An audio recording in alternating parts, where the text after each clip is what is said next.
अस्सलाम वालेकुम, सुबह खैर। कैसे हैं आप सब लोग? ठीक ठाक हैं? अच्छा जनाब, ये जो दिन है, आज का दिन, ये बड़ा बिजी दिन है, बड़ा दिन है। और इस दिन जो ख़वातीन हैं वो बहुत ज़्यादा बिजी हो जाती हैं क्योंकि बस तैयारियों में लग जाती हैं। घर की सफाई है, डेकोरेशन है, क्योंकि ईद के दिनों में ख़ास तौर से बड़ी ईद पे लोग ज़्यादातर फोकस जो है वो कुर्बानी पे कर रहे होते हैं। ज़ाहिर सी बात है, ये जो 10 दिन होते हैं इनमें अपनी इबादत के ऊपर फोकस कर रहे होते हैं। फिर मवेशी मंडी के मर्द हज़रात के काफ़ी ज़्यादा चक्कर लग रहे होते हैं। ख़वातीन जो हैं इस ईद पे ज़्यादातर फोकस कर रही होती हैं कि जी खाने पकने हैं, और फिर घर की सफाई है, नए कर्टन्स ले आएँ, फिर बेड शीट्स हैं एंड ऑल दैट। बहुत सारा ऐसा काम होता है ख़वातीन के लिए जो कि चांद रात वाले दिन बहुत ज़्यादा हो जाता है। अब चांद रात वाले दिन जो चीज़ें हो रही होती है उसमें होती है जी क्रॉकरी आपने धो के उसको ड्राई करके रखना है, क्या क्या चीज़ों की कल ज़रूरत पड़ेगी, कसाई जो आपको गोश्त के पीस करके दे रहा होता है वो किस तरीके से कैरी होंगे, फ्रीज़र करना है। फिर अगर आप लोगों ने अभी से ही प्रिपरेशन नहीं की है तो अभी आप मिड डे में ही निकल जाइए और जाके बाज़ारों से जो है वो जो ख़ास किस्म के शॉपर होते हैं जिसके अंदर आप लोग गोश्त बांट रहे होते हैं, या जो आप लोगों का ट्रेडिशन है जिस हिसाब से आप गोश्त जो है वो लोगों को देते हैं, उसकी तैयारी कर लें क्योंकि ट्रस्ट मी बहुत ज़्यादा रश है।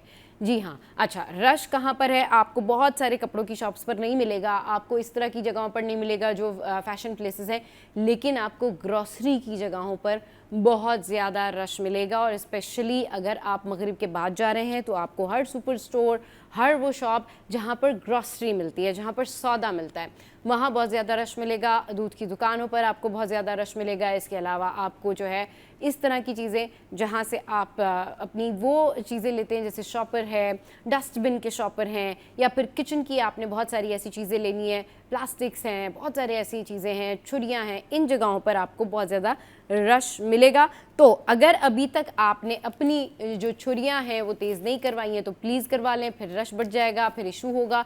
और इसके अलावा अगर आपने तैयारियां अपनी कंप्लीट नहीं की हैं तो मिड डे में ये तैयारियां निपटा लें, क्योंकि उसके बाद आपको 2-2 3-3 घंटे तो ट्रैफिक से निकलने के और किसी डेस्टिनेशन पर पहुंचने के लगेंगे। तो बात हो रही है ईद कुर्बा की, तो उस हवाले से भाई आपको बताती हूँ मैं कि ईद कुर्बा पर अब कसाईयों की जो रेट्स हैं उसकी रेट लिस्ट जारी कर दी गई है। अब ये क्या है जी, ईद कुर्बा पर कराची में कसाबों की जानिब से जानवर कटाई की औसत रेट लिस्ट जारी कर दी गई है। Empress market meat merchants association के मुताबिक बछिया कटाई के पहले दिन के रेट जो हैं वो 18 से 20 हज़ार रुपये होंगे।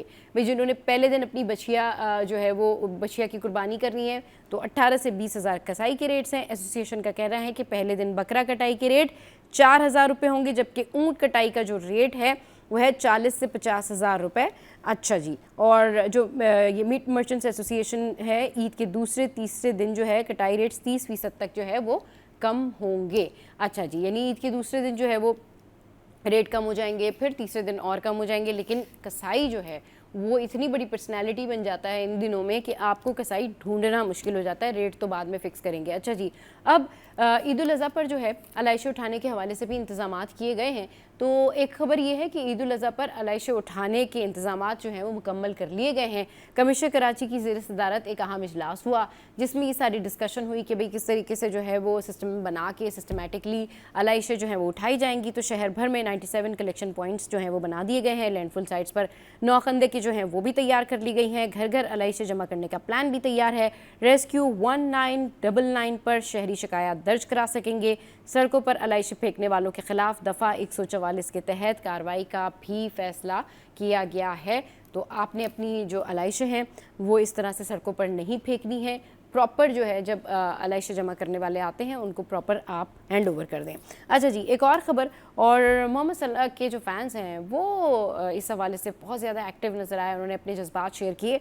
मिस्री फुटबॉलर मोहम्मद सलाह ने 9 साल बाद लिवरपूल को अलविदा कह दिया। मोमेंट जो था ना, जिन लोगों ने देखा वो बहुत ज़्यादा इस हवाले से जो है वो कमेंट्स कर रहे हैं, बहुत ज़्यादा उनको बेस्ट विशेस दे रहे हैं। अच्छा जी, मिस्री फुटबॉलर मोहम्मद सलाह ने 9 साल बाद फुटबॉल क्लब लिवरपूल को अलविदा कह दिया। मोहम्मद सलाह ने इंग्लिश क्लब को न सिर्फ प्रीमियर लीग टाइटल जितवाया बल्कि चैंपियंस लीग टाइटल समेत टीम की कई कामयाबियों में जो है वो हिस्सा भी लिया है। अच्छा जी, और लिवरपूल के लिए तकरीबन 247 या 240 से ज़ायद जो है वो गोल्स कर चुके हैं। अच्छा जी, स्ट्राइकर मोहम्मद सलाह लिवरपूल के लिए आखिरी मैच में ब्रेंटफोर्ड के खिलाफ एक्शन में नजर आया और इस मैच में लिवरपूल को ड्रॉ की ज़रूरत थी ताकि वो 1 पॉइंट की बदौलत चैंपियंस लीग तक रसाई हासिल कर लें और सलाह के खूबसूरत पास पर क्रिस्टी जोन्स ने लिवरपूल को बढ़तरी दिला दी है। अच्छा जी, अब आगे बढ़ते हैं और आपको बताते हैं कि जी चैंपियनशिप में क्या कुछ हुआ है। तो पाक फिजाइया ने 55वीं नेशनल मेंस वॉलीबॉल चैंपियनशिप 2026 का टाइटल जीत लिया है। जी हाँ, अच्छा जी, पाक फिजाइया ने फाइनल में सनसनीखेज मुकाबले में पाकिस्तान नेवी को 3-1 से शिकस्त दी, जबकि पाक फिजाइया ने 12 साल के बाद एक बार फिर कौमी टाइटल का एजाज़ अपने नाम किया है। अच्छा जी, ये तकरीबन जो है 23 मई से जो ये मुनक्किद हुआ, 18 से 23 मई तक ये चैंपियनशिप थी और मुल्क भर की जो 16 टीम्स हैं उन्होंने इसमें हिस्सा लिया है। पाक फिजाई की टीम के कप्तान चीफ टेक्नीशियन फहद रज़ा को फाइनल और टूर्नामेंट के बेहतरीन खिलाड़ी का अवार्ड दिया गया है। तो ये हैं जी अब तक की खबरें जो हमने सोचा कि आपके साथ में शेयर करते हैं। अभी वक्त हुआ एक ब्रेक का, ब्रेक के बाद वापस आते हैं, फिर आपको एक ज़बरदस्त पर्सनैलिटी से मिलवाते हैं और इंतहाई अहम टॉपिक है जो हम डिस्कस करेंगे, लेकिन छोटे से ब्रेक के बाद। Welcome back. इंतहाई अहम टॉपिक है, अहम मौजू है जिसके ऊपर गुफ्तगू करेंगे हम। सलमान भाई ने हमें ज्वाइन किया है, उनके साथ में कनेक्ट करते हैं। हमारा टॉपिक है जी health risk of sedentary lifestyle. अच्छा, ये कितना अकाउंटेबल है, कितना इम्पैक्टफुल है, इस पर बात करने के लिए सलमान भाई हमारे साथ मौजूद हैं। उनको शो में वेलकम करते हैं। अस्सलाम वालेकुम सलमान भाई, कैसे हैं आप? ठीक ठाक हैं आप? ठीक ठाक हैं? अल्हम्दुलिल्लाह। अच्छा, ये बताइए कि आप हमेशा लाइफस्टाइल के बारे में बात करते हैं। आज हम इस हवाले से मुख्तलिफ़ किस्म के इश्यूज़ के ऊपर भी डिस्कशन करेंगे, लेकिन सबसे पहले ये जो रिस्क है इसके हवाले से बताइए कि इसके क्या इम्पैक्ट्स हैं और ये हेल्थ के ऊपर किस तरह से असरअंदाज होते हैं। देखिए समा, पहले तो हमें ये समझना ज़रूरी है कि हमारा जो लाइफस्टाइल होता है वो 3 चीज़ों पर बेस करता है, उसके इर्द-गिर्द घूमता है। एक तो आपकी नींद के पैटर्न्स क्या हैं, दूसरा आपकी ईटिंग हैबिट्स क्या है, तीसरा आपकी फिज़िकल एक्टिविटी हैबिट्स क्या है, यानी कि एक्सरसाइज हैबिट्स क्या है। यस। तो सेडेंटरी लाइफस्टाइल जो होता है, यानी कि एक ऐसा लाइफस्टाइल जिसमें ज़्यादा एक्टिविटी ना हो और जो एक्टिव लाइफस्टाइल ना जी रहे हो लोग, हेल्दी लाइफस्टाइल ना जी रहे हो, उसको सेडेंटरी लाइफस्टाइल कहते हैं, रूटीन लाइफस्टाइल सब कहते हैं। तो इस किस्म के लोग जो होते हैं वो ना किसी फिजिकल एक्टिविटी में इन्वॉल्व होते हैं, एक्सरसाइज वगैरह में, ना किसी स्पोर्ट में, ना वो ये हेल्दी ईटिंग की हैबिट्स को अपना रहे होते हैं, यानी कि खाने जो है वो अनहेल्दी खा रहे होते हैं। तीसरा, उनके स्लीप पैटर्न भी बहुत ज़्यादा आउट होते हैं। लेकिन नींद का कम लेना, 4 घंटे 5 घंटे, तो नींद का बहुत ज़्यादा सोना भी सेडेंटरी लाइफस्टाइल में आता है, यानी कि 10 12 14 घंटे सोना। तो जब आपका ये जो पूरा बैलेंस है लाइफ का ये आउट होता है, तो उसके इम्पैक्ट आपकी सेहत पे और आपकी लॉन्ग टर्म लाइफ पे और हेल्थ पे आने लग जाते हैं। ठीक है। अच्छा, आप ये कह रहे हैं कि ज़ाहिर सी बात है हेल्थ के ऊपर इसके इम्पैक्ट्स आते हैं, बट क्या इम्पैक्ट होते हैं? जैसे अब आपने कहा ना कि कोई शख्स अगर नहीं सही सो पा रहा है या वो बहुत ज़्यादा प्रोलॉन्ग कर रहा है अपनी चीज़ों को, क्या उसके अंदर चेंजेस आते हैं फिजिकली, मेंटली? अच्छा देखिए, तीनों एस्पेक्ट से मैं बता देता हूँ। जी जी। एक तो ओवरऑल आपकी हार्ट हेल्थ खराब हो जाती है। ठीक। ऐसे लोग डायबिटीज का जो है वो शिकार हो जाते हैं, तो उनकी ईटिंग हैबिट सही नहीं होती, ठीक है। शुगर इंटेक ज़्यादा हो रही होती है, बॉडी में ओबिसिटी की तरफ चले जाते हैं, तो डायबिटीज का शिकार होते हैं। हाँ। हम फिटनेस में एक लफ्ज़ इस्तेमाल करते हैं, एक टर्म इस्तेमाल करते हैं कि जो इंसान ओबिसिटी के अंदर है ना, यानी कि उसकी बॉडी फैट परसेंटेज 30 32 से ऊपर चली गई है, जी। ओवरवेट से भी ऊपर चला गया, तो उसको हम कहते हैं वो टाइम बॉम्ब है। यानी कि वो ऐसा टाइम बॉम्ब है जो किसी टाइम भी फट सकता है, यानी कि उसको कोई भी बीमारी निकल के आ सकती है अनइनवाइटेड और बगैर बताए, और किसी टाइम भी ट्रिगर कर सकती है।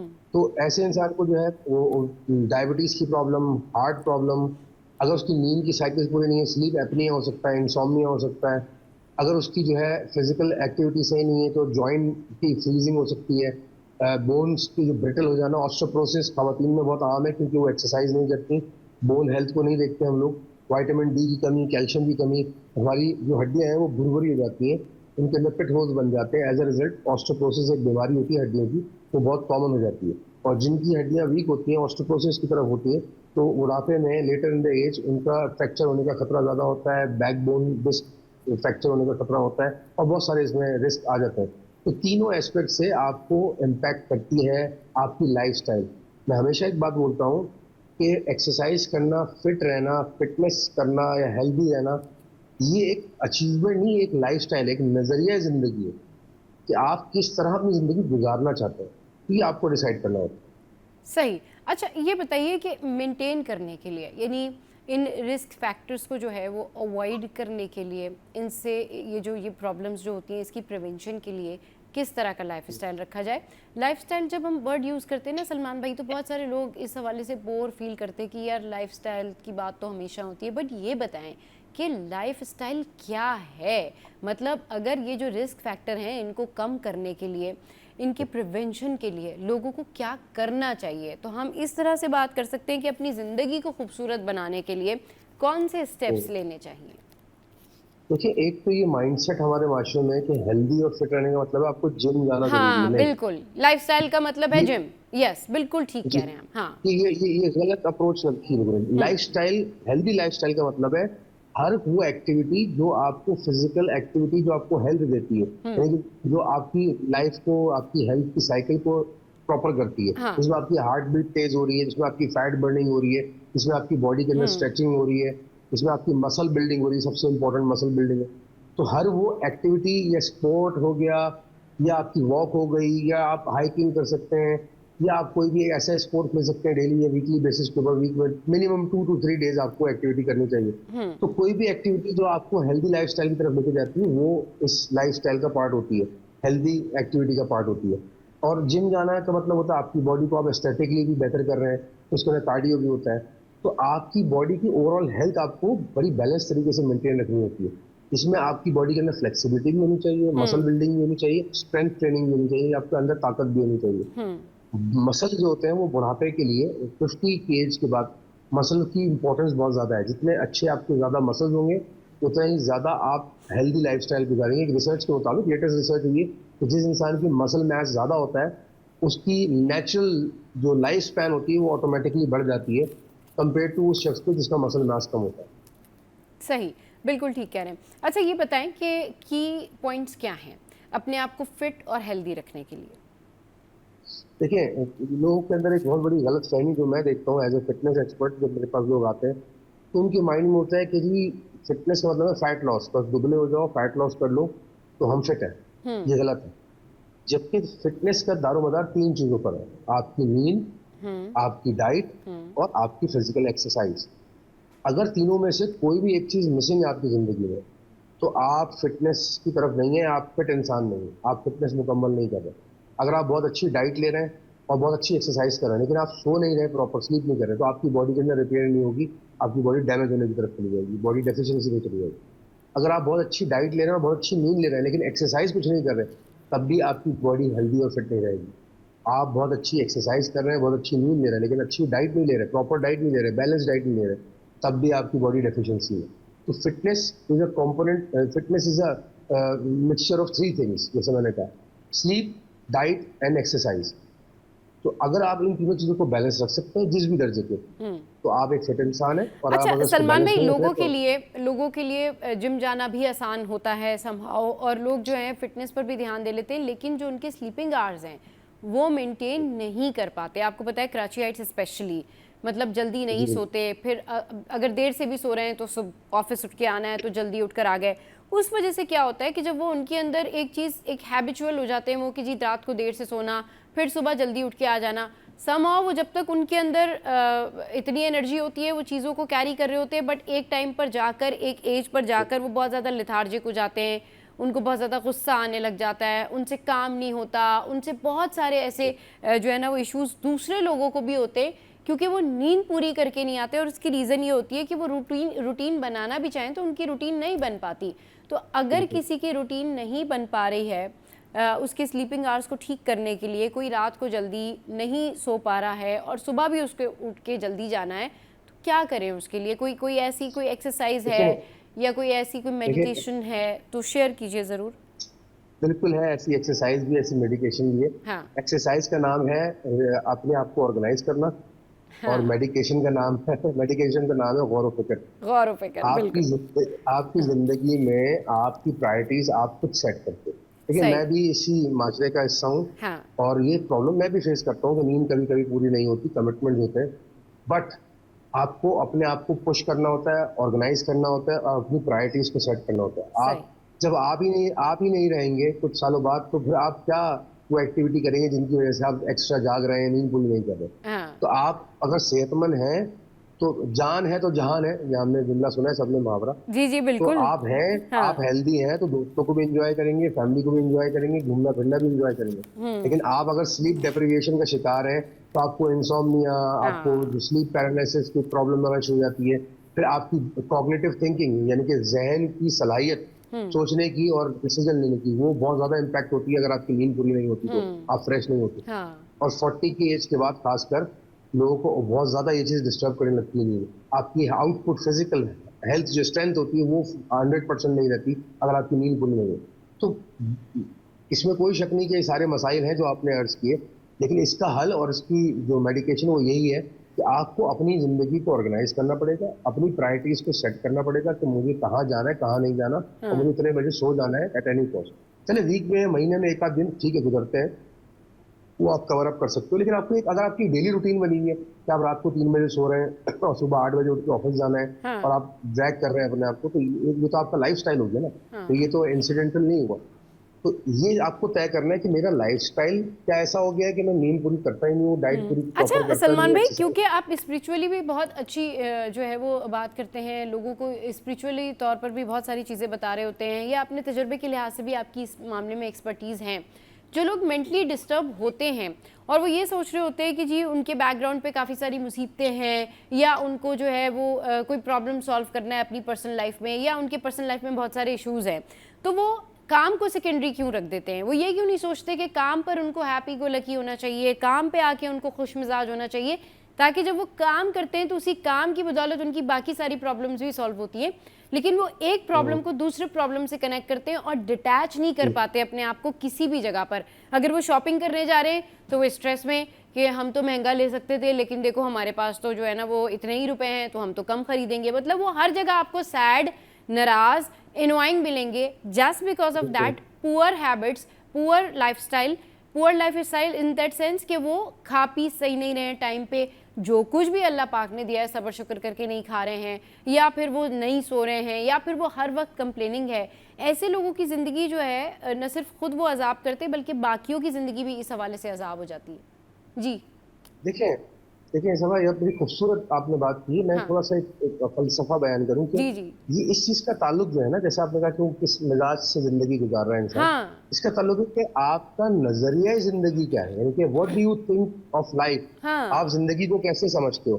क्या आप जिंदगी को ऐसा सफर समझते हो कि जिसमें तकलीफें हैं, इम्तिहानात हैं, और हर वक्त जो है मुझे प्रॉब्लम से गुजरना है, जिंदगी तो है ही मुश्किल का नाम, जिंदगी तो है ही मुश्किलात का नाम। अगर आप इस नजरिए से जिंदगी देखिए, जिंदगी में मुश्किलात भी हैं, इसमें कोई शक नहीं, और आसानियां भी हैं, और खूबसूरती भी है, और आराम भी है, सब कुछ मिक्स है। अब इसमें से आपका फोकस क्या है? अगर आपका फोकस मुश्किलात हैं, तकलीफ है, गुस्सा है, इरिटेशन है, बैड हैबिट्स है, तो आपकी जिंदगी में वही फोकस रहेगा, और आप उन्हीं चीजों को लेकर गुजरोगे, और आप इस तरह के रहोगे जिस तरह आपने बयान किया। और अगर आपका नजरिया जिंदगी जो है ये है कि जिंदगी सीखने का नाम है, जिंदगी खूबसूरत है, जिंदगी को गौर और फिक्र करके गुजारने का नाम है, जिंदगी तजुर्बे का नाम है, जिंदगी मुतमईन रहने का नाम है, जिंदगी इत्मीनान का नाम है, जिंदगी खूबसूरती का नाम है, जिंदगी मुस्कुराहट का नाम है, तो आपकी जिंदगी फिर इन्हीं चीजों से भरी होगी, आप इन्हीं चीजों पर फोकस कर रहे होगे। क्योंकि बिल्कुल सलमान भाई, इसका कनेक्शन लाइफस्टाइल से है ना। मतलब अगर आप लोगों को जी। कहते हैं आप फिट रहिए, जिम जाइए, टाइम पे सोएं, टाइम पे खाएं, इससे क्या होगा? इससे लाइफ मैं चेंज हो जाएगी। मैं आपको बात अर्ज करूं, मैं आपको बात अर्ज करूं, जब मैं हाँ फिटनेस की तरफ आया ना, हाँ तो मेरी फैमिली में, इमीडिएट फैमिली में, मेरे भाई बहन, भतीजे भांजी, व्हाटएवर, वाइफ, हाँ तो कम से कम 15 से 20 लोग ऐसे जिन्होंने मुझे over the period of time देखा, और वो मोटिवेट हुए। मैं बार बार उनको एक गुफ्तगू करता रहा कि भी फिट रहना चाहिए, अच्छी देखिए ये हाँ फवायद है। तो 15 से 20 लोग सिर्फ मुझे देखते हुए और इस बात से मुतासर होते हुए वो फिटनेस की तरफ आए, और आज वो हेल्दी लाइफस्टाइल गुजार। सही। आप जो जिंदगी एग्जाम्पल सेट करते हो, वो दूसरों को मुतासर भी करता है और मोटिवेट भी करता है। बिल्कुल ठीक कह रहे हैं। मतलब अगर आप परेशान हैं, अगर आपके साथ कोई भी इशू है, तो जाहिर सी बात है सबसे पहले तो इंसान अल्लाह से रुजू करता है। सेकंड, अपने आप को ठीक रखें। अपने आप को आप कैसे ठीक रखेंगे? फिटनेस के थ्रू, टाइम पे सोएं, टाइम पे खाएं, वॉक पे जाएं। मतलब ये वो चीज़ें हैं जो आपके इख्तियार में हैं, और ये कोई ऐसी चीज़ें नहीं हैं कि ठीक है आप जिम नहीं जा सकते, नहीं जाएं, लेकिन आपकी जो नॉर्मल रूटीन है उसको अच्छा कर लें। उससे ये होगा कि आपकी लाइफस्टाइल हेल्दी हो जाएगी, और आपको एक मखसूस किस्म की प्रॉब्लम से निजात मिलेगी। आपको सब चीज़ें क्लियर दिखेंगी, आपका मूड अच्छा होगा, आपका दिमाग अच्छा चलेगा, आपकी सेहत अच्छी होगी, आप अपने प्रॉब्लम्स को सॉल्व कर सकेंगे। लेकिन सलमान भाई, लोग कहते हैं हम स्ट्रेस में हैं, तो अभी तो हमें बहुत गुस्सा आ रहा है, हम तो स्ट्रेस में, तो उस कंडीशन में वो through out the year stress में रहते हैं, और वो अपने लिए कुछ नहीं करते, अपने ऊपर कोई काम नहीं करते। मैं यहाँ पे एक बात ऐड करना चाहूंगा, हाँ आपने बिल्कुल। जैसे जिक्र किया जी जी देखिए, आपने कहा कि जैसे आप भले जिम नहीं जा सकते, हाँ ठीक है, होता है, आपका अक्सर नहीं जा पाते, मैं भी अक्सर होता है, मसरूफ होता हूँ, नहीं जा पाता। जी। लेकिन क्या मैं एक्सरसाइज मिस कर देता हूँ उसके बाद? नहीं। जरूरी नहीं है कि फिट रहना है और एक्सरसाइज के लिए जिम में ही जाना जरूरी है। आप घर में भी बेसिक इक्विपमेंट अगर रख लें, एक आध डंबल रख लें, अपने रस्सी कूदने वाली रख लें, और कुछ स्ट्रेचिंग बैंड्स रख लें, तो आप वही पूरा वर्कआउट, अगर आपको जिम जाने में टाइम लग रहा है तैयार होने में, तो आप घर में अपने रूम में ही वो शॉर्ट वर्कआउट 15 से 20 मिनट का इतना कर सकते हैं जो आपको फिट और हेल्दी रखते हैं। तो इसके लिए जरूरी नहीं है। दूसरी बात, जो आपने इतने सारा प्रॉब्लम बताया कि लोग इस तरह फेस करते हैं कि वो स्ट्रेस में रहते हैं, का वर्क स्ट्रेस होती है, रिलेशनशिप स्ट्रेस होती है, फैमिली स्ट्रेस होती है, पर्सनल स्ट्रेस होती है, हाँ कोई बीमारी है उसकी स्ट्रेस हाँ होती है, फिर हमारी सोसाइटी की स्ट्रेस बहुत, इतनी सारी स्ट्रेसेस हमारे साथ है। लेकिन वो कौन लोग हैं जो इतनी सारी स्ट्रेसेस के बाद भी मुतमईन नजर आ रहे हैं, सुकून में नजर आ रहे हैं, हेल्दी लाइफस्टाइल गुजार रहे हैं? यस। वो सब में और आप में ये फर्क है कि वो फिट रहते हैं, वो हेल्दी रहते हैं, वो एक्सरसाइज करते हैं। रिसर्च के मुताबिक दुनिया में स्ट्रेस को खत्म करने का सबसे नंबर वन जो तरीका है वो हार्डकोर एक्सरसाइज है, जिम में जाके हैवी वेट लिफ्टिंग है, एक्सरसाइज है। बाद में सारी थेरेपीज आती हैं, म्यूजिक सुनना, पानी के पास जाना, आबशार के पास बैठना, जानवर पाल लेना, ये सारी थेरेपीज 2, 3, 4, 5 नंबर पे आती है। नंबर वन जो स्ट्रेस कोपिंग स्ट्रेटेजी है वो एक्सरसाइज है। ठीक है, चलिए जी, बहुत शुक्रिया सलमान भाई आपके कीमती वक्त के लिए। और बड़ी बेनिफिशियल बातें होती हैं जब भी सलमान भाई आते हैं, हमेशा फिटनेस के हवाले से कुछ ना कुछ नई बातें बता के जाते हैं। और जिस तरह से सलमान भाई ने कहा कि आप अपने घर में भी एक्सरसाइज कर सकते हैं, आप अपने आप को फिट रखने के लिए अपनी एक्सरसाइज को घर में कर सकते हैं। छत है तो आप छत पर वॉक कर लें, आप हल्का फुल्का जो भी आपकी एक्टिविटी है वो आप कंटिन्यू कर सकते हैं। बहुत सारी ख़वातीन इस बात का जवाब इस बात से देती हैं कि हम तो दिन भर काम करते हैं, हमारी वो एक्सरसाइज हो गई। नहीं, एक पर्टिकुलर वॉक, एक पर्टिकुलर एक्सरसाइज जो कि आपके दिमाग को डिटैच करे उस काम से जो आप कर रहे हैं, जिसमें आप अपने लिए मी टाइम निकालें, अपने ऊपर फोकस करें, that's your little bit exercise और काइंड ऑफ एक्टिविटी। तो घर में अगर आप सुबह से लेकर शाम तक काम भी कर रही हैं, बर्तन धो रही हैं, कपड़े धो रही हैं, मॉप कर रही हैं, कुछ भी कर रही हैं, तो उससे हटके भी जो आपको एक्सरसाइज करनी चाहिए, चाहे वो 10 मिनट निकालें, अपने लिए मी टाइम निकालें, जिसमें आपका फोकस अपनी चीज़ों के ऊपर हो, अपने आप को बेहतर बनाने पर हो। आप देखें, आपको मेंटली, फिजिकली और आपको एक होता है ना कि स्पिरिचुअली भी काफ़ी सुकून मिलेगा, क्योंकि आपकी नमाज़ों का शेड्यूल तो अल्हम्दुलिल्लाह सभी अपना कंटिन्यू रखते हैं। चलिए जी, यहाँ वक्त तो एक ब्रेक का, ब्रेक के बाद वापस आते हैं, फिर एक और पर्सनैलिटी से आपको मिलवाते हैं। Welcome back. तो भाई अब बात कर लेते हैं सेहत के मसाइल पे। अच्छा, सेहत के मसाइल पे बहुत सारी ऐसी चीज़ें होती हैं जो कि ख़वातीन जिनके बारे में बात नहीं कर पाती हैं। और वैसे भी ख़वातीन की आदत होती है कि अगर उनको कहीं पर पेन हो रहा है, जस्ट लाइक अगर हाथ में ही उनको दर्द है, तो वो ये बात अपने घर में बताने में तकरीबन कुछ 10-15 दिन जो है वो लेंगी कि भाई नहीं ठीक है, खुद ही ठीक हो जाएगा, खुद ही कोई ट्यूब लगा ली, पैनाडोल खा ली। आई डोंट नो कि ये जो हमारे साथ जितनी भी हमारी ख़वातीन है ना, वो थोड़ा सा ऐसी ही चाहती हैं उनके घर वालों को परेशान नहीं करें, खुद ही ठीक हो जाएं, लेकिन खुद से कोई चीज़ ठीक नहीं हो पाती। और जहाँ पर बहुत सारी ऐसी हिडन बीमारियाँ होती हैं या ऐसी बातें होती हैं जो ख़वातीन नहीं कह पाती, उनमें एक फिस्टूला भी है। जी हाँ, ये जो फिस्टूला है ये रिपोर्टेडली तो जाहिर सी बात है जितने लोगों में होता है उनके हवाले से डॉक्टर्स को पता होता है, उनकी हिस्ट्री पता होती है, उनके बारे में पता होता है, लेकिन अनरिपोर्टेडली बहुत सारे लोगों को है और वो इस वजह से काफ़ी ज़्यादा परेशानी का शिकार रहे हैं। और कुछ लोगों के लिए फिस्टूला जानलेवा भी साबित हुआ है।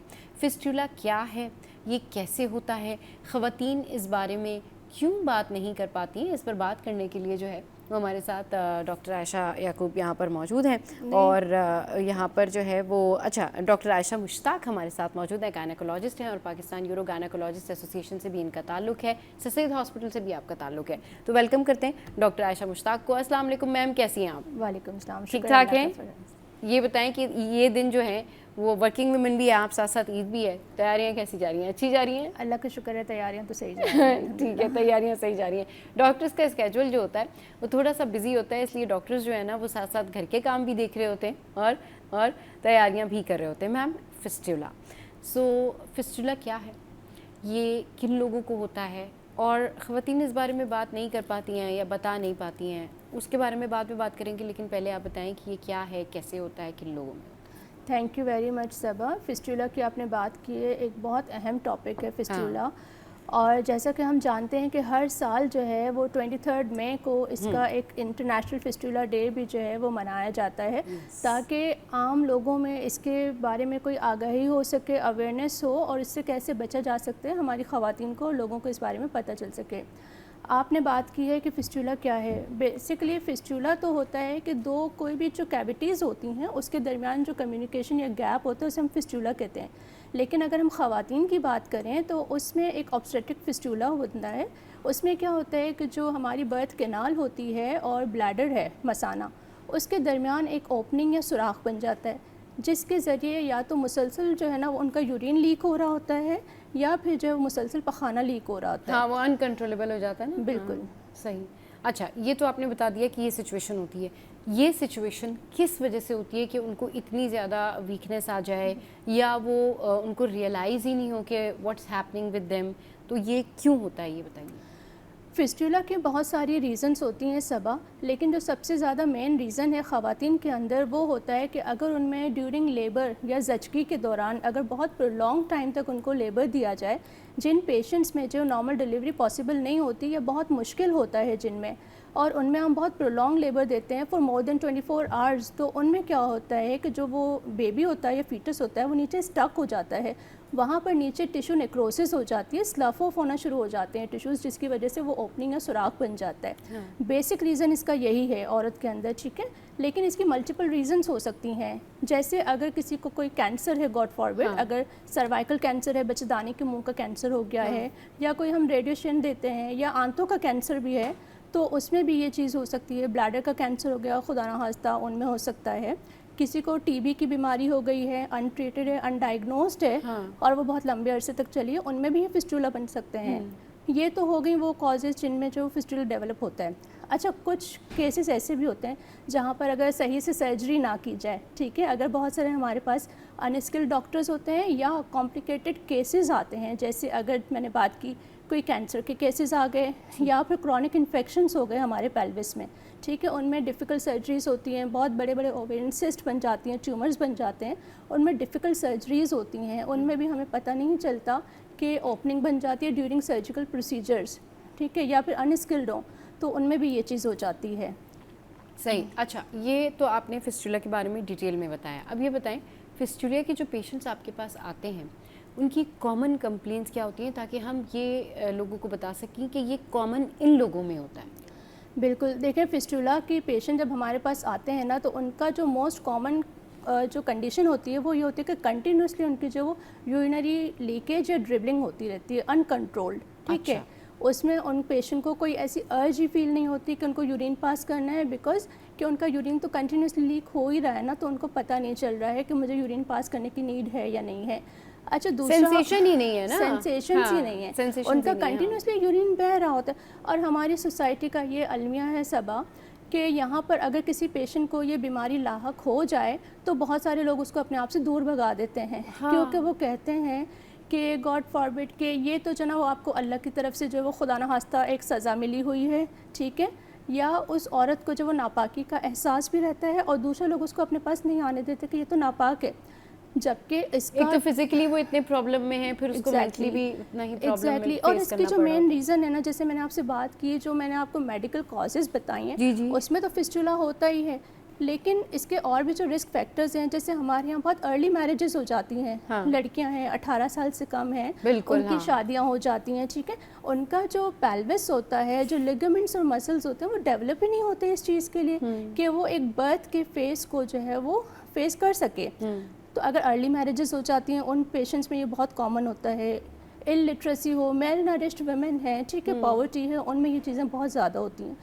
और दूसरा जो रूरल एरियाज़ होते हैं, जो देहाती इलाके होते हैं, आप देखिए वहाँ पर जो दाइयाँ बैठी होती हैं, वो क्या करती हैं कि वो पेशेंट को ट्रायल पे ट्रायल दे रही होती हैं, उसकी डिलीवरी नहीं भी होती, या कुछ ऐसे लोग होते हैं जो कहते हैं कि हमें सिजेरियन सेक्शन के लिए जाना ही नहीं है, हमें तो करानी ही नॉर्मल डिलीवरी, चाहे कुछ भी हो जाए। तो उस पेशेंट में सफ़र कौन करता है? वो औरत सफ़र करती है, और उसका बेबी जो होता है वो कॉम्प्रोमाइज़ होता है। यूजुअली ऐसे केसेस में जो बेबीज़ होते हैं वो अक्सर जो है ना वो डेथ होते हैं, ठीक है, आईयूडी जिसे हम कहते हैं कि इंट्रायूट्राइन डेथ हो चुकी होती है। इतने लंबे ट्रायल के बाद बच्चा सर्वाइव नहीं कर सकता और उसके कॉन्सिक्वेंसेस औरत को भी भुगतने पड़ते हैं कि वो फिस्टूला पे एंड अप हो जाती है या दूसरे कॉम्प्लिकेशंस उसको हो जाते हैं, राइट, ठीक है ना। और ग्लोबली अगर हम बात करें तो वर्ल्ड वाइड अराउंड 50,000 से लेकर 1 लाख तक जो है ना वो एनुअली ये डिज़ीज़ होती है, जहाँ पर पाकिस्तान जो है उसमें हर साल अनफॉर्चुनेटली 4,000 से 6,000 केसेस जो वो रिपोर्ट होते हैं इसके। और अफ्रीका और जो साउथ एशिया उसमें बहुत कॉमन है ये चीज़। ये बहुत कॉमन है। अच्छा मैम, ये बताएं कि इसकी प्रिवेंशन के लिए ख़वातीन को क्या करना चाहिए? एक तो आपने बताया अर्ली मैरिजेस, सेकंड आपने ये सारी चीज़ें जो डिस्कस की हैं, ख़वातीन इस बारे में बहुत ज़्यादा बात नहीं कर पाती हैं, ज़ाहिर सी बात है, क्योंकि आपने कहा ना जैसे कि वो एक सोशल प्रेशर भी होता है, एक अपने अंदर ही वो सेल्फ गिल्ट फील हो रहा होता है कि भाई ये क्या सारी चीज़ें हो रही हैं। इसके कॉजेज़ जो हैं वो किस तरीके से ओवरकम किए जा सकते हैं, मतलब इससे किस तरीके से बचा जा सकता है, या इसकी प्रिवेंशन क्या है? सब इसके लिए हमें जो ना वो अवेयरनेस जो है वो क्रिएट करने की बहुत ज़्यादा ज़रूरत है। हाँ। हम इसकी जो वो कैंपेन्स रन करते हैं थ्रू मीडिया भी, हम जो वो लोगों को अवेयरनेस देते हैं, मतलब जैसे आप अपने आई प्रोग्राम के वांट थ्रू। कि आप जो ख़वातीन इस वक्त घर में बैठ के हमारा ये शो देख रही हैं वो ये जान सकें कि फिस्टुला किस वजह से होता है और वो किस तरह इससे बच सकती हैं, कैसे इसकी प्रिवेंशन मुमकिन है, ये बताइए। बिल्कुल, देखें, एक तो हम जो ना वो मीडिया के थ्रू और कैंपेन्स के थ्रू अवेयरनेस जनरेट कर सकते हैं। हम लोगों को ये बताएं कि अर्ली मैरिजेस कोशिश करें कि अपने बच्चों की ना करें, 18 साल के बाद शादी करें, ठीक है। अगर शादी हो भी जाती है तो कोशिश करें जो अर्ली प्रेगनेंसी होती है, टीनेज प्रेगनेंसी जिसे हम कहते हैं, उसको अवॉइड करें, ठीक है। अपना न्यूट्रिशनल स्टेटस अच्छा रखें। अगर उसको कोई आयरन की डेफिशिएंसी है, ठीक है, मेल नरिश्ड है, तो वो अपना न्यूट्रिशनल स्टेटस अच्छा रखें। अच्छा एंटीनेटल चेकअप अपना ज़रूर कराएं और किसी अच्छे डॉक्टर के साथ पास जाएं और टर्शरी केयर सेटअप जिसे हम कहते हैं वहाँ पर अपना ट्रीटमेंट करें। दाइयों के पास वो बिल्कुल भी ना जाएं, ठीक है। इन चीज़ों से वो प्रिवेंट कर सकती हैं। दूसरा, हमारे पास प्रिवेंशन के लिए WHO गाइडलाइंस भी मौजूद होती हैं और WHO के कैंपेन भी चल रही है, अभी भी है, कि एंड ऑब्स्टेट्रिक फिस्टूला, जिस पर हम जो है वो बात करते हैं ख़वातीन की अवेयरनेस के बारे में। और ये कैंपेन्स हम रन करते हैं कि आप अर्ली मैरिजेस को डिस्करेज करें, अर्ली टीनेज प्रेगनेंसी को डिस्करेज करें। दूसरा, जो हमारे पास गायनेकोलॉजिस्ट हैं और जो स्पेशलिस्ट हैं उनको ट्रेन किया जाए। अनफॉर्चुनेटली आप देखें, हमारे पास जो फिस्टूला तो है लेकिन उसकी ट्रीटमेंट के लिए बहुत ज़्यादा सेटअप मौजूद नहीं है। पूरी दुनिया में जो है ना, आपको पता है, एक इथियोपिया में इसका ट्रीटमेंट है, हाँ। और एक पाकिस्तान में इसका ट्रीटमेंट है, और लोग इसके लिए इतने ज़्यादा ट्रेंड नहीं हैं। हाँ। और एक अच्छी बात यह है कि पाकिस्तान में जो हमारे पास कोहिगोड हॉस्पिटल है ना, हाँ। वो इस पे बहुत अच्छा काम कर रहा है। आपने ज़रूर उसका नाम सुना होगा और सब लोग अवेयर होंगे। हाँ।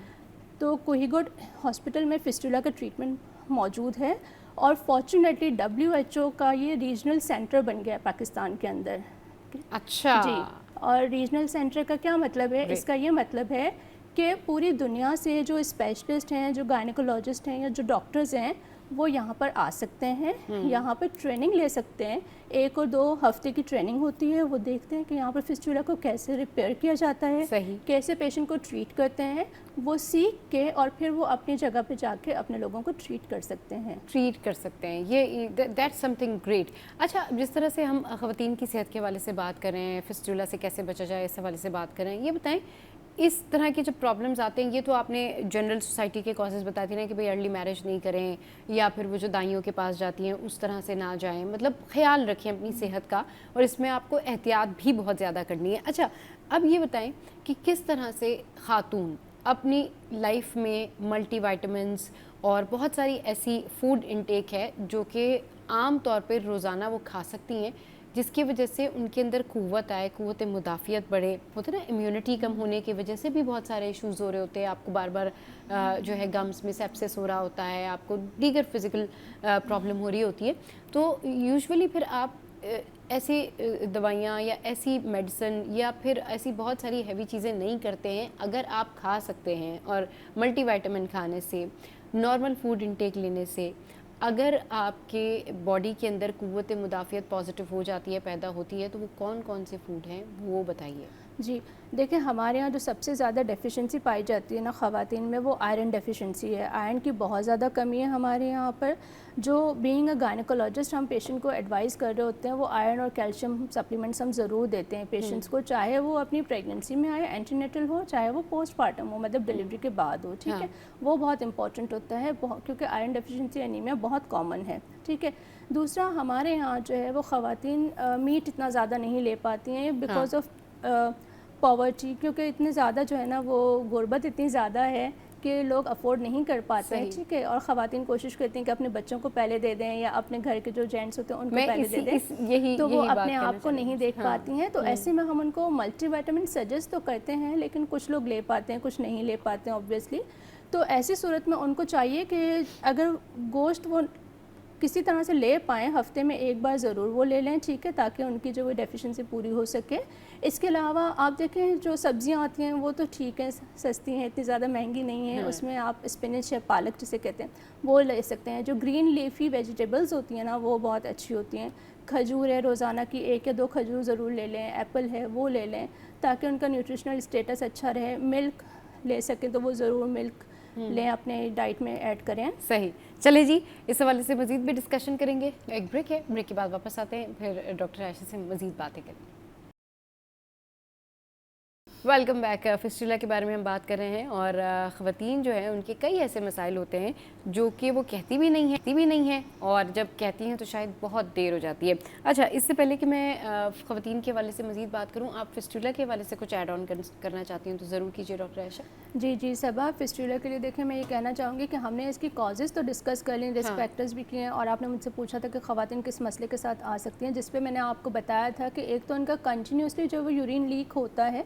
इसके अलावा और क्या होता है कि इनकी जो स्किन होती है ना वो बिल्कुल एक्सकोरिएटेड और अल्सरेटेड हो जाती है, क्योंकि कंटिन्यूस यूरिनेशन की वजह से ना स्किन बिल्कुल डैमेज हो जाती है, ख़राब हो जाती है, कॉन्ट्रैक्चर्स बन जाते हैं, वो चल नहीं पाती हैं, उनकी जो लेग्स होती हैं वो बिल्कुल डिफेक्टेड हो जाती हैं। अच्छा। क्योंकि हमारी जो नर्व्स होती हैं ना वो कंटिन्यूसली जो कंप्रेस हो रही होती हैं इसके कॉजेज की वजह से।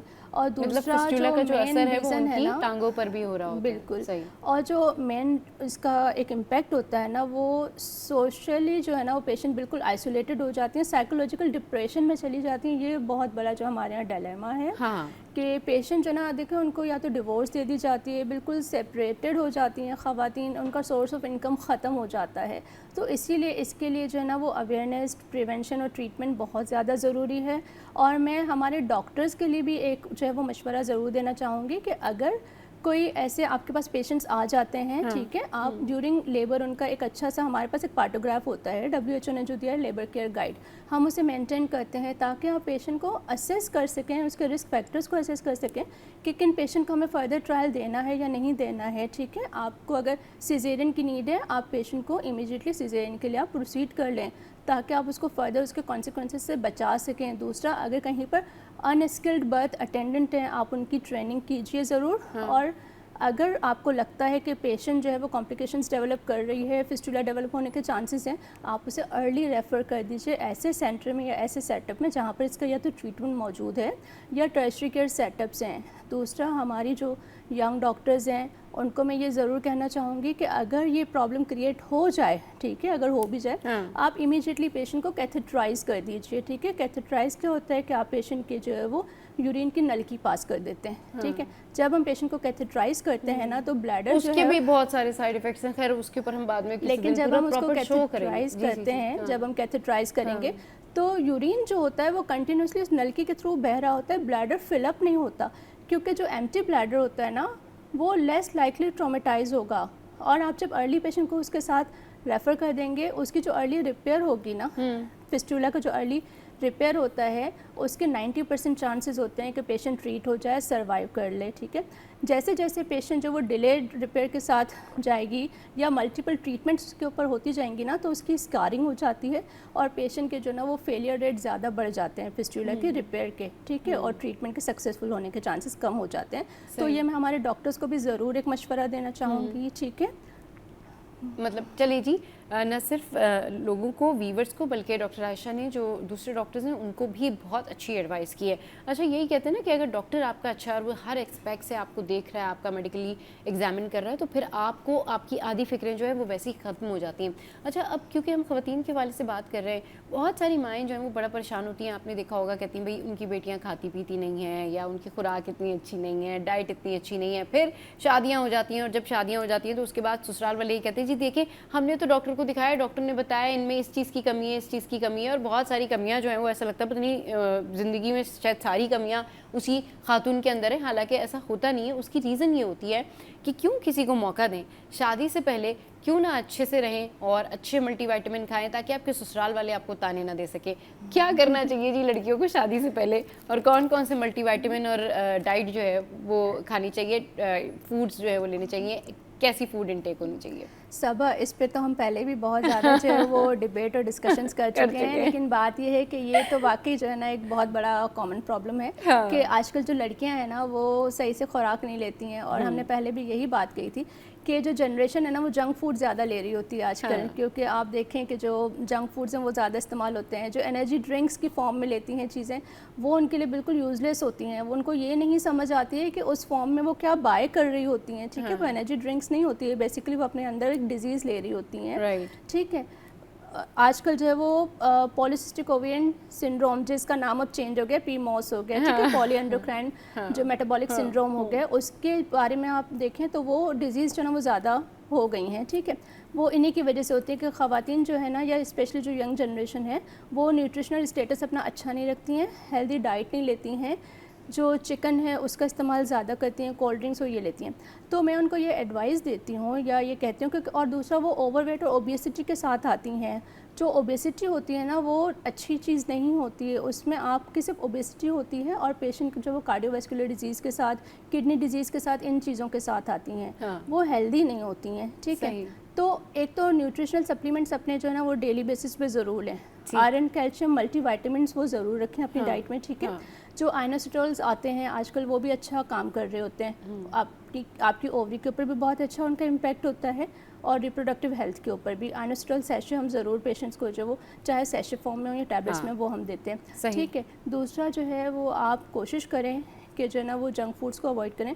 मिल्क ले लें अपनी डाइट में, और जैसे मैंने अभी जिक्र किया था कि खजूर ले लें, या ग्रीन लीफी वेजिटेबल्स होती हैं वो ज़रूर लें। ठीक है, बैलेंस डाइट रखें। फ़िश बहुत अच्छी है आपके लिए, एग बहुत अच्छा होता है, प्रोटीन सप्लीमेंट्स आपको मिलते हैं। टीन एज में दही, अंडा, फ़िश और ये जो आपने जिक्र किया खजूर का, ये बड़ा इम्पैक्टफुल होता है। फिर आप जैसे जैसे ग्रो अप करते जाते हैं वो आपको फील होती है, वो एनर्जी आपको फील होती है।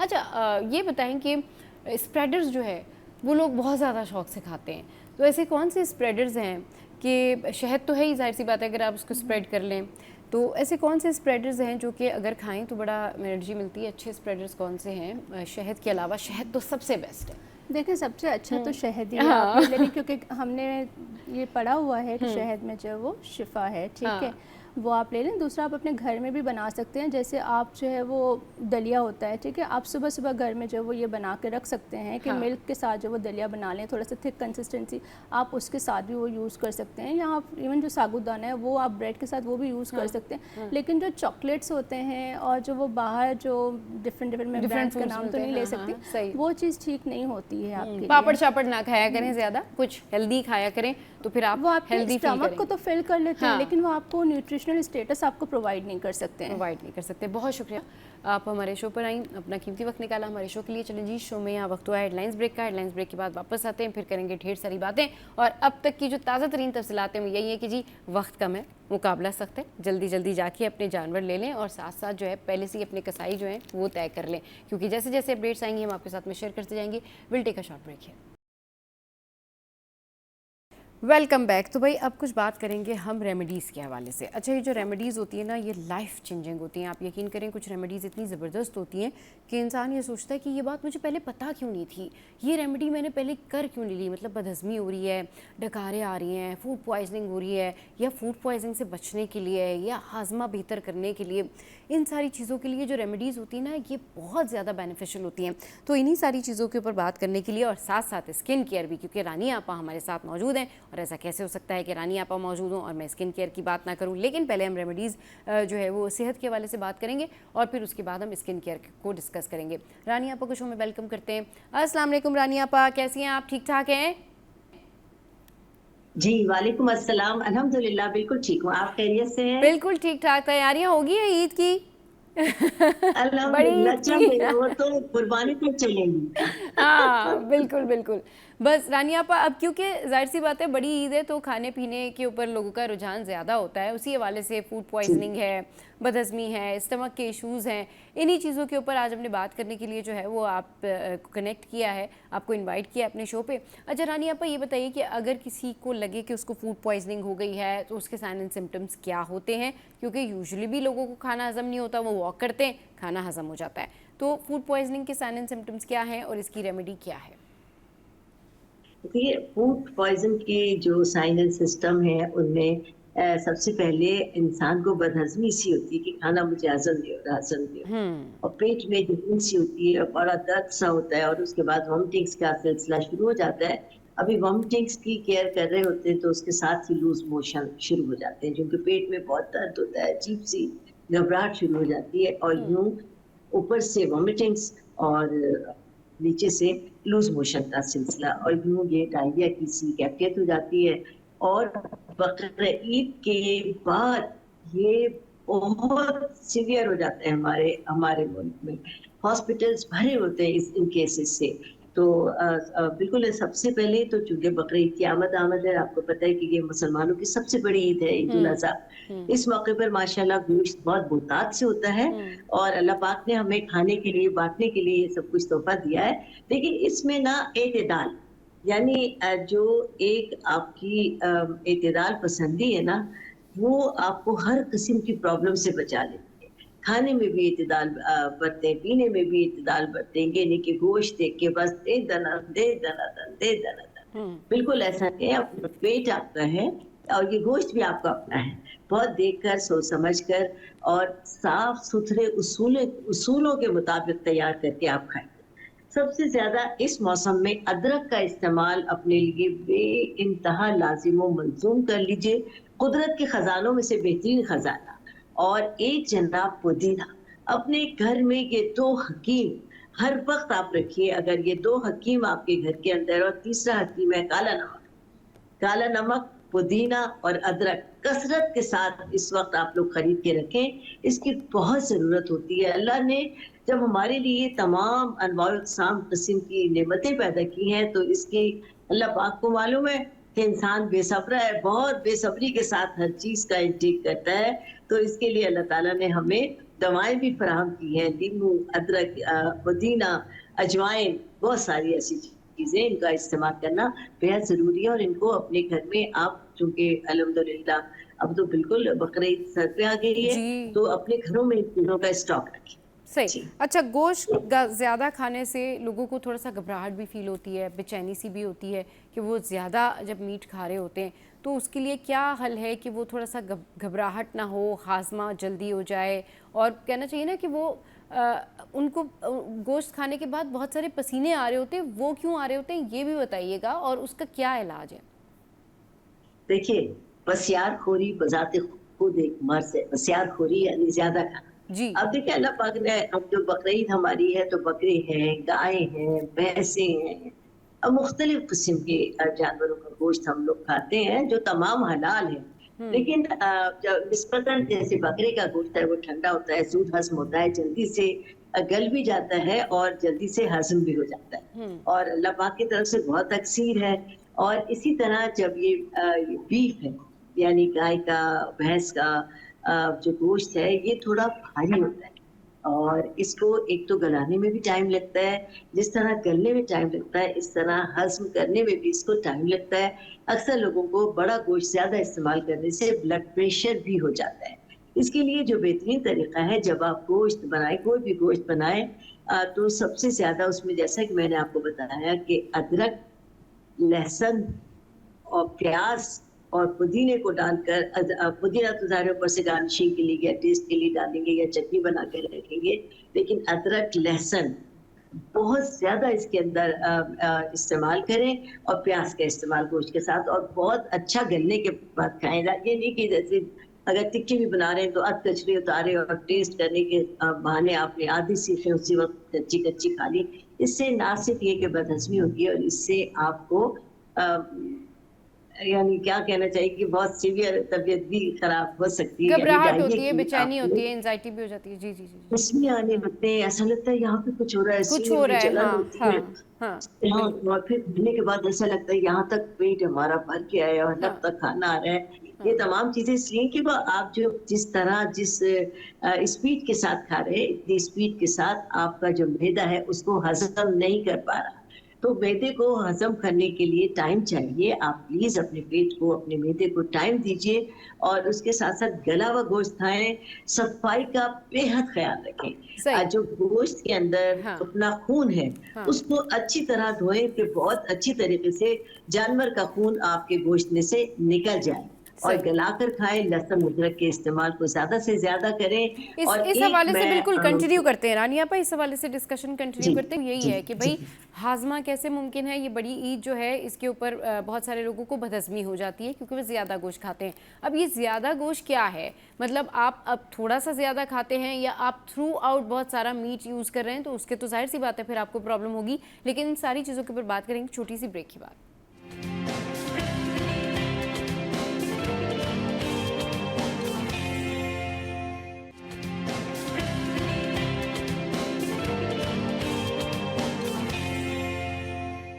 Welcome back. बड़ी ईद है और हम डिस्कशन कर रहे हैं गोश्त के हवाले से कि भाई खाना हज़म होना चाहिए, और लोग जब अच्छे अच्छे खाने पकाते हैं तो उनको एंजॉय भी करना चाहिए।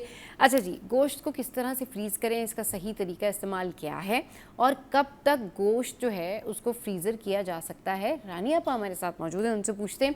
रानी आपा बताइए कि कब तक गोश्त को फ्रीज़र में रखा जा सकता है। कुछ लोग बहुत ही प्रोलॉन्ग कर लेते हैं, बहुत ही लंबा टाइम लगा देते हैं और कई महीनों तक गोश्त को फ्रीज़र करते हैं। लगभग 3 महीने तो लोग सोचते हैं कि हम फ्रीज़ कर लें।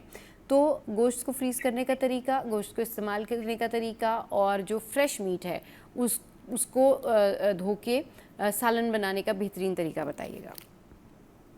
अच्छा, मेरी गुड़िया, सबसे जी पहले जी। हम बताते हैं कि गोश्त को आप किस तरह सेव करेंगे।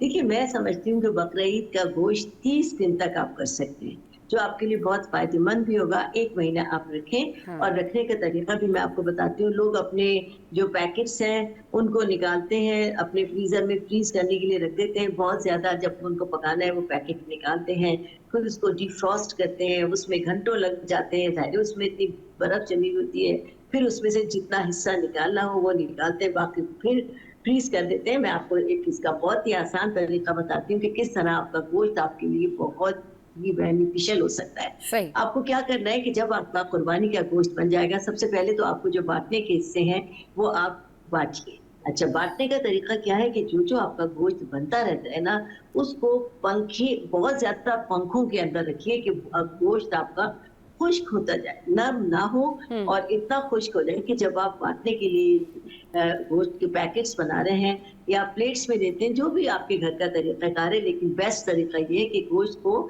आप पॉलीथीन की थैलियों के अंदर पैक करके जब दे रहे हैं, तो आप उसके ऊपर जिसको देना है उसकी चिट लगाइए। चिट इस तरह लगाइए कि कागज के टेप आजकल आसानी के साथ बाजार में मिल जाते हैं। अब वो कागज के टेप होते हैं, नीचे से उसका वो आ जाएगा आपकी पॉलीथीन पर जो आपके पास बैग है, और ऊपर से आप उसका नाम लिख दीजिए। और आजकल बहुत ज्यादा फायदा ये हो गया है कि कस्टमाइज शॉपर्स कस्टमाइज थैलियां भी जी मिलने लगी हैं। जी अगर जी गाय जी का जी। गोश्त है तो उस पर गाय की तस्वीर है, अगर बकरे का गोश्त है तो उसमें बकरे की बकरे की तस्वीर तस्वीर है, है। जी और बिल्कुल, अगर हाँ। आपको जब फ्रीज करना है तो फ्रीज आपका अपना, आप जिसको आप बांट रहे हैं, तो गाय का गोश्त आप अगर गाय के पैकेट में रख के भेजेंगे तो उनको भी आसानी होगी कि भाई ये गाय का है। वो अपनी जगह देखिए, फ्रीजर में भी हमारे 2 हिस्से होते हैं, हाँ एक ऊपर और एक नीचे। सही। याद रखिए कि जब गोश्त रखना शुरू करें तो नीचे वाले खाने से शुरू करें। हो सकता है कि अगर आपके गोश्त में थोड़ा सा खून रह गया है या पानी रह गया, तो वो टपक टपक कर नीचे वाले को भी खराब कर देगा। सही। और सेव करने का, फ्रीज करने का बेहतरीन तरीका यह है, जो आप अपने घर के लिए करेंगे। तो सबसे पहले जो आपका गोश्त है, आप उसकी बोटियां बनवा लीजिए अपने हिस्से। जैसे मैं अपने घर का गाय बकरे खुद बनवाती हूँ, तो गोल बोटी अलग होती है, गोंग अलग होती है, चापे अलग हाँ, होती जाहिर है, सी बात है, अपने हर अपने चीज हिसाब का। से लोग करवा रहे होते जी हैं। हाँ हाँ जी जी। और जनाब की में अलहदा होता है, हर हाँ किस्म का गोश्त, तो वो मुझे पता होता था। अब आपने हमने घर के लिए जो गोल बोटी और साफ सुथरा गोश्त हमने बनवा के रखा है, हाँ तो आप सबसे पहले गोश्त एक बड़ा सा टब लें। हाँ, सबके घरों में होते हैं टब, सही। बड़ा सा एक टब लें। टब के अंदर आप एक से 2 टेबल स्पून व्हाइट विनीगर के डालें और 1 टीस्पून आप उसके अंदर हमारा जो सादा नमक है ही डालें। इस पानी के अंदर अच्छी तरीके से आप ये मिक्स कर लीजिए, विनीगर भी और नमक भी। फिर आपके पास जो आपका गोश्त है, आप उसको इस पानी के अंदर 10 मिनट के लिए भिगो दीजिए। ओके। भिगोने के बाद आप देखेंगे कि गोश्त ने लाल पानी छोड़ना शुरू कर दिया है और आपकी टब का पानी बिल्कुल लाल हो गया है, सही और जो आपकी गोश्त की बोटियां बहुत पिंक कलर की खूबसूरत हो गई है। अब सही। आपको क्या करना है कि आपको हाथों से अच्छी तरीके से इसी के अंदर गोश्त को मजीद साफ करना है, और उसके बाद आप ये गोश्त थोड़ा थोड़ा निकालती रहेंगी, दूध से छोटे टब में लेकर बहुत अच्छी तरीके से धोती रहें। हम्म। और धोने के बाद असल मकसद ये है कि गोश्त के अंदर जो जानवर का खून बाकी रह गया है वो इसमें से निकल जाए, वो ही आपके गोश्त को खराब करने का सबब बनता है। हम्म। अच्छा, कुछ लोग ये कहते हैं कि जैसे मैंने आपको बताया कि आप विनीगर, व्हाइट विनीगर, कि वही हाँ विनीगर में अगर भिगोएंगे तो वो हाँ, तो वैसे ही नरम पड़ जाएगा और मैरिनेट हो जाएगा। नहीं मैरिनेट हो जाए। जनाब, 10 हाँ मिनट में सही। कुछ कुछ भी नहीं होने वाला। हाँ फिर हाँ आपने अच्छी तरीके से अपने गोश्त को धोया, थोड़ा हाँ। थोड़ा करके आपको यकीन हो गया कि व्हाइट पानी निकल आया। अब एक बड़ी जो चिमनी होती है उसमें आप डालती रहे ताकि इसका पानी बिल्कुल खुश्क हो जाए और सही। पानी नीचे से निकलते रहे। जब पानी निकल जाए तो आप किसी कपड़े पर, कॉटन के कपड़े पर उस गोश्त को फैला दें और हाँ ऊपर से पंखा चला, ताकि गोश्त आपका बिल्कुल खुश्क हो जाए। फिर आराम के साथ पैकेट्स में, जो आपके पास आजकल कस्टमाइज्ड थैलियां हैं, उसके अंदर गोश्त को आप डालती रहे, बकरे का बकरे में, गाय का गाय में, हाँ और उसकी ना हवा निकल कर जिपर होते हैं उसके अंदर, आप उसको टक टक करके बंद कर दीजिए। और फिर आप अपने फ्रीजर के अंदर इन पैकेट्स को खड़ा कर करके ना ऐसे करके रखेंगे। तो आपको बिल्कुल, और एक और खास बात बताऊं कि जी। जब हम अपने पैकेट को एक दूसरे पर रखते हैं ना तो वो चिपक जाते हैं, उससे बड़ी परेशानी होती है। तो आप जब एक एक पैकेट बनाए तो उसके एक तरफ हल्का सा ऑयल लगा दें, उसके ऊपर दूसरा रखें, उस पर हल्का सा ऑयल, फिर उसके ऊपर तीसरा रखें, ऊपर हल्का सा एक ऑयल का ब्रश के साथ फेरती जाएगी। तो जब आप निकालेंगे एकदम से निकल जाएगा आपका पैकेट। ना आपको गोश्त को डिफ्रॉस्ट करने की जरूरत है, ना आपको गोश्त को धोने की जरूरत है, क्योंकि आपने सही। डिफ्रॉस्ट धुला हुआ है। धुला तो हुआ आप है। फौरी तौर पर अपनी पैन में डाल देंगी, चूल्हे पर रखेंगी, थोड़ा सा आप ऑयल डालेंगे अपना जो भी आपको डालना है, हाँ और अपने आप को गोश्त का पैकेट निकाल कर उसमें डाल दें। और सही। पकाने का तरीका तो ये है गुड़िया, जी। कि लोग क्या करते हैं कि हाँ मसाला जरा ये भुना, बताइए, उसमें फ्रेश दूध मीट कैसे हैंडल किया जाए? लोगों से फ्रेश मीट जो होता है ना, वो ताज़ा ताज़ा जो गोश्त आया हुआ होता है, वो बहुत अच्छे जी मसाले जी वगैरह डाल के उसको भूनते तो हैं, लेकिन कहीं ना कहीं हीक रह जाती है। कभी ऐसा होता है गोश्त सही गल नहीं पाता है, तो गोश्त से हीक निकालने का क्या तरीका है, और गोश्त गल जाए उसके लिए क्या करना चाहिए? देखिए मेरी गुड़िया रानी, मैंने जी। बताया ना कि थोड़ा सा विनीगर और नमक, हाँ। इससे ना सिर्फ ये कि गोश्त की जो हीक है वो खत्म हो जाएगी, गोश्त का सारा खून निकल जाएगा। अब आपने उसका पूरा पानी भी उसका निकाल लिया है खराब जो उसके अंदर था, हाँ और आपने खुश करके बिल्कुल ड्राई करके पैकेट्स बनाए। सही। आपका पैकेट भी एक दूसरे पर नहीं चिपक रहा। आपको डीफ्रॉस्ट करने के, यानी लोग पानी में भिगो देते हैं, फिर अपने हिस्से का गोश्त हाँ निकालते हैं, जो बाकी बचता है इसको दोबारा से सही नहीं। सही। आप कस्टमाइज थैलियों में इतने पैकेट बनाए जो जी आपको जी। रोस्ट करना है, आपको धोना भी नहीं है। हाँ और फिर आपने पैन के अंदर पैन के अंदर ऑयल डालेंगी और ये पैकेट डाल देंगी। और ये याद रखिए, पकाने का बेहतरीन तरीका मैं आपको ये बता रही हूँ कि आपने पैन में ऑयल डाला, ऑयल के बाद ये पैकेट डाला, और अदरक लहसुन हर घर में पिसा हुआ होता है, अदरक लहसुन डाल के आप धीमी धीमी आंच पर ये गोश्त रख दीजिए 10 सही। मिनट के लिए। आप देखेंगी कि आपके पैन में ढेरों पानी जमा हो गया, हालांकि आपने पानी खुश्क करके रखा है, हाँ लेकिन आपके पैन में ढेरों पानी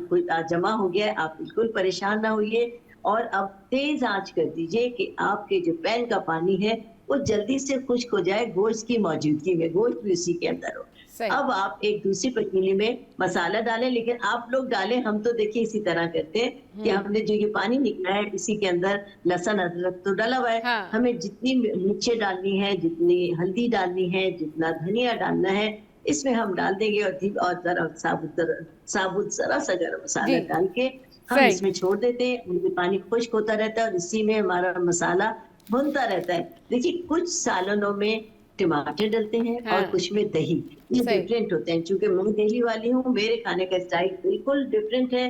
हमारे यहाँ जो शोरबे के सही। सालन है चलें, उसमें बिल्कुल। दही डलती हाँ, है, हाँ, और जो सब्जी के सालन है, जो हाँ। सब्जी में वो होता है शलजम गोश्त, जी, जी, जी, जी। आपको जी। पता होता है गोभी गोश्त, हाँ। इसके अंदर टमाटर डलते हैं सही। हमारे अच्छा यहाँ। रानी आपा, क्योंकि टाइम तो थोड़ा-सा शॉर्ट है और करनी है बहुत सारी बातें, तो जी जल्दी से ये बताइए कि ये तो हमने गोश्त के हवाले से अपने नाज़रीन को बताया कि किस तरीके से उसको हैंडल करना चाहिए, कैसे गोश्त गलेगा, उसको साफ़ करने का तरीका, उसको रखने का, फ्रीज़र करने का क्या तरीका है। अभी हमारे साथ में ये बताइए आप कि मेकअप जो है वो बड़ा लाज़मी जुज़्व है, और अगर ईद है तो ज़ाहिर-सी बात है सारी ख़वातीन मेकअप तो करेंगी। तो ईद पे आना-जाना है, मेकअप करना है, लेकिन मेकअप करने से पहले स्किन जो है उसको कैसे उसको प्रेप किया जाए, स्किन कैसे जो है ना रखी जाए कि मेकअप करने से पहले स्किन के ऊपर कौन से सीरम लगाए जाएँ, स्किन के ऊपर क्या अप्लाई किया जाए कि मेकअप के साथ बड़े स्किन अच्छी हो जाए, बड़ा ग्लो सा आए, ज़रा ये बताइए? जी, देखिए वैसे ब्यूटिशियन भी, मैं आपको बताऊँ कि मेरा सैलून भी है, आप ईद से पहले अपनी प्रिपरेशन कीजिए। हाँ, क्योंकि देखिए आप खुद प्रेज़ेंटेबल होंगी तो आप हाँ। जितना भी क्योंकि अच्छा मेकअप, क्योंकि खाना यूजुअली बनाएँगी। रानी आपा यूजुअली ये होता है कि ख़वातीन जब ईद पे जल्दबाज़ी में मेकअप करती हैं कि भई दावतों में जाना है, तो ये सारी सिचुएशन होती है कि मेकअप जो है वो बेस ठीक से बैठ नहीं रहा होता है स्किन के ऊपर। तो उसके लिए स्किन को किस तरह से प्रेप किया जाए, मेकअप करने से पहले क्या-क्या चीज़ें लगाई जाएँ? शॉर्टली बताइएगा प्लीज़।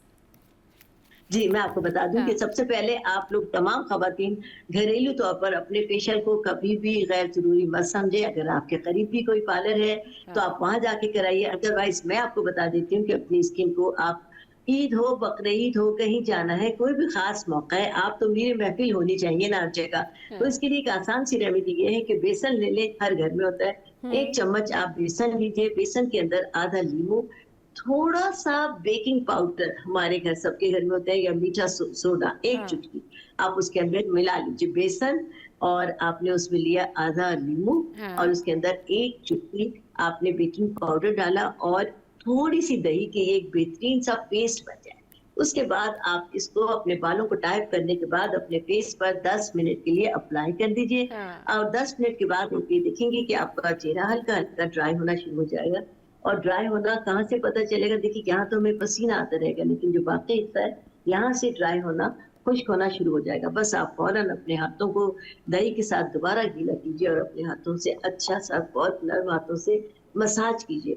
ना सिर्फ ये कि आपकी स्किन की टैनिंग खत्म हो जाएगी, बल्कि आपके चेहरे पर जो ब्लैक हेड्स, व्हाइट हेड्स हो गए हैं, स्किन बहुत अनइवन हो गई है, बहुत ही रफ हो गई है, तो आपको हल्के से मसाज के बाद जब आप अपने चेहरे को वॉश करेंगी सादे पानी के साथ, और हुँ। कोशिश कीजिए कि एक आइस क्यूब अपने पास रखें।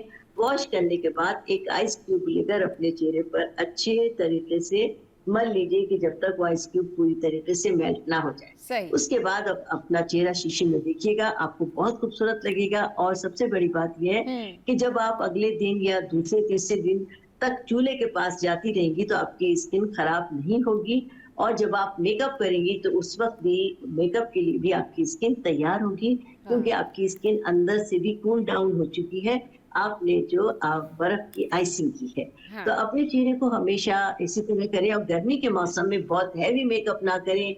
दिन में स्टिक का, फाउंडेशन का इस्तेमाल बिल्कुल ना करें, ड्राई पैनकेक्स का इस्तेमाल कीजिए, वो स्किन पर सेट हो जाते हैं और पसीने के साथ उतरते नहीं हैं।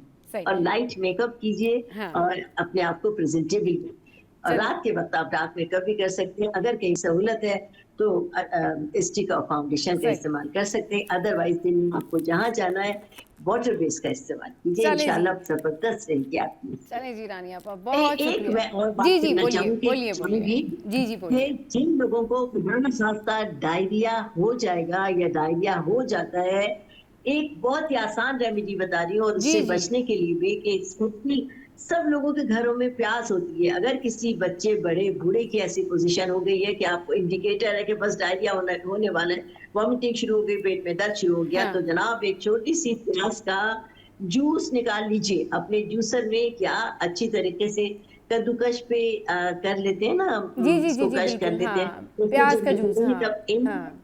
हुँ। चम्मच इस प्याज का आप पी लीजिए, पिला दीजिए, जिसको भी इंडिकेटर आपको मिल गया है डायरिया का, या वॉमिटिंग शुरू हो गई है या लूज मोशन शुरू हो गए या तबीयत इसी तरह मचल रही है, तो एक एक स्पून प्याज के अरक का पी लेने से अल्लाह के फजल से आपका सिस्टम रेगुलर हो जाएगा, आपका मैदे से भारीपन खत्म हो जाएगा और आप बिल्कुल फ्रेश और हशाश बशाश हो जाएंगे।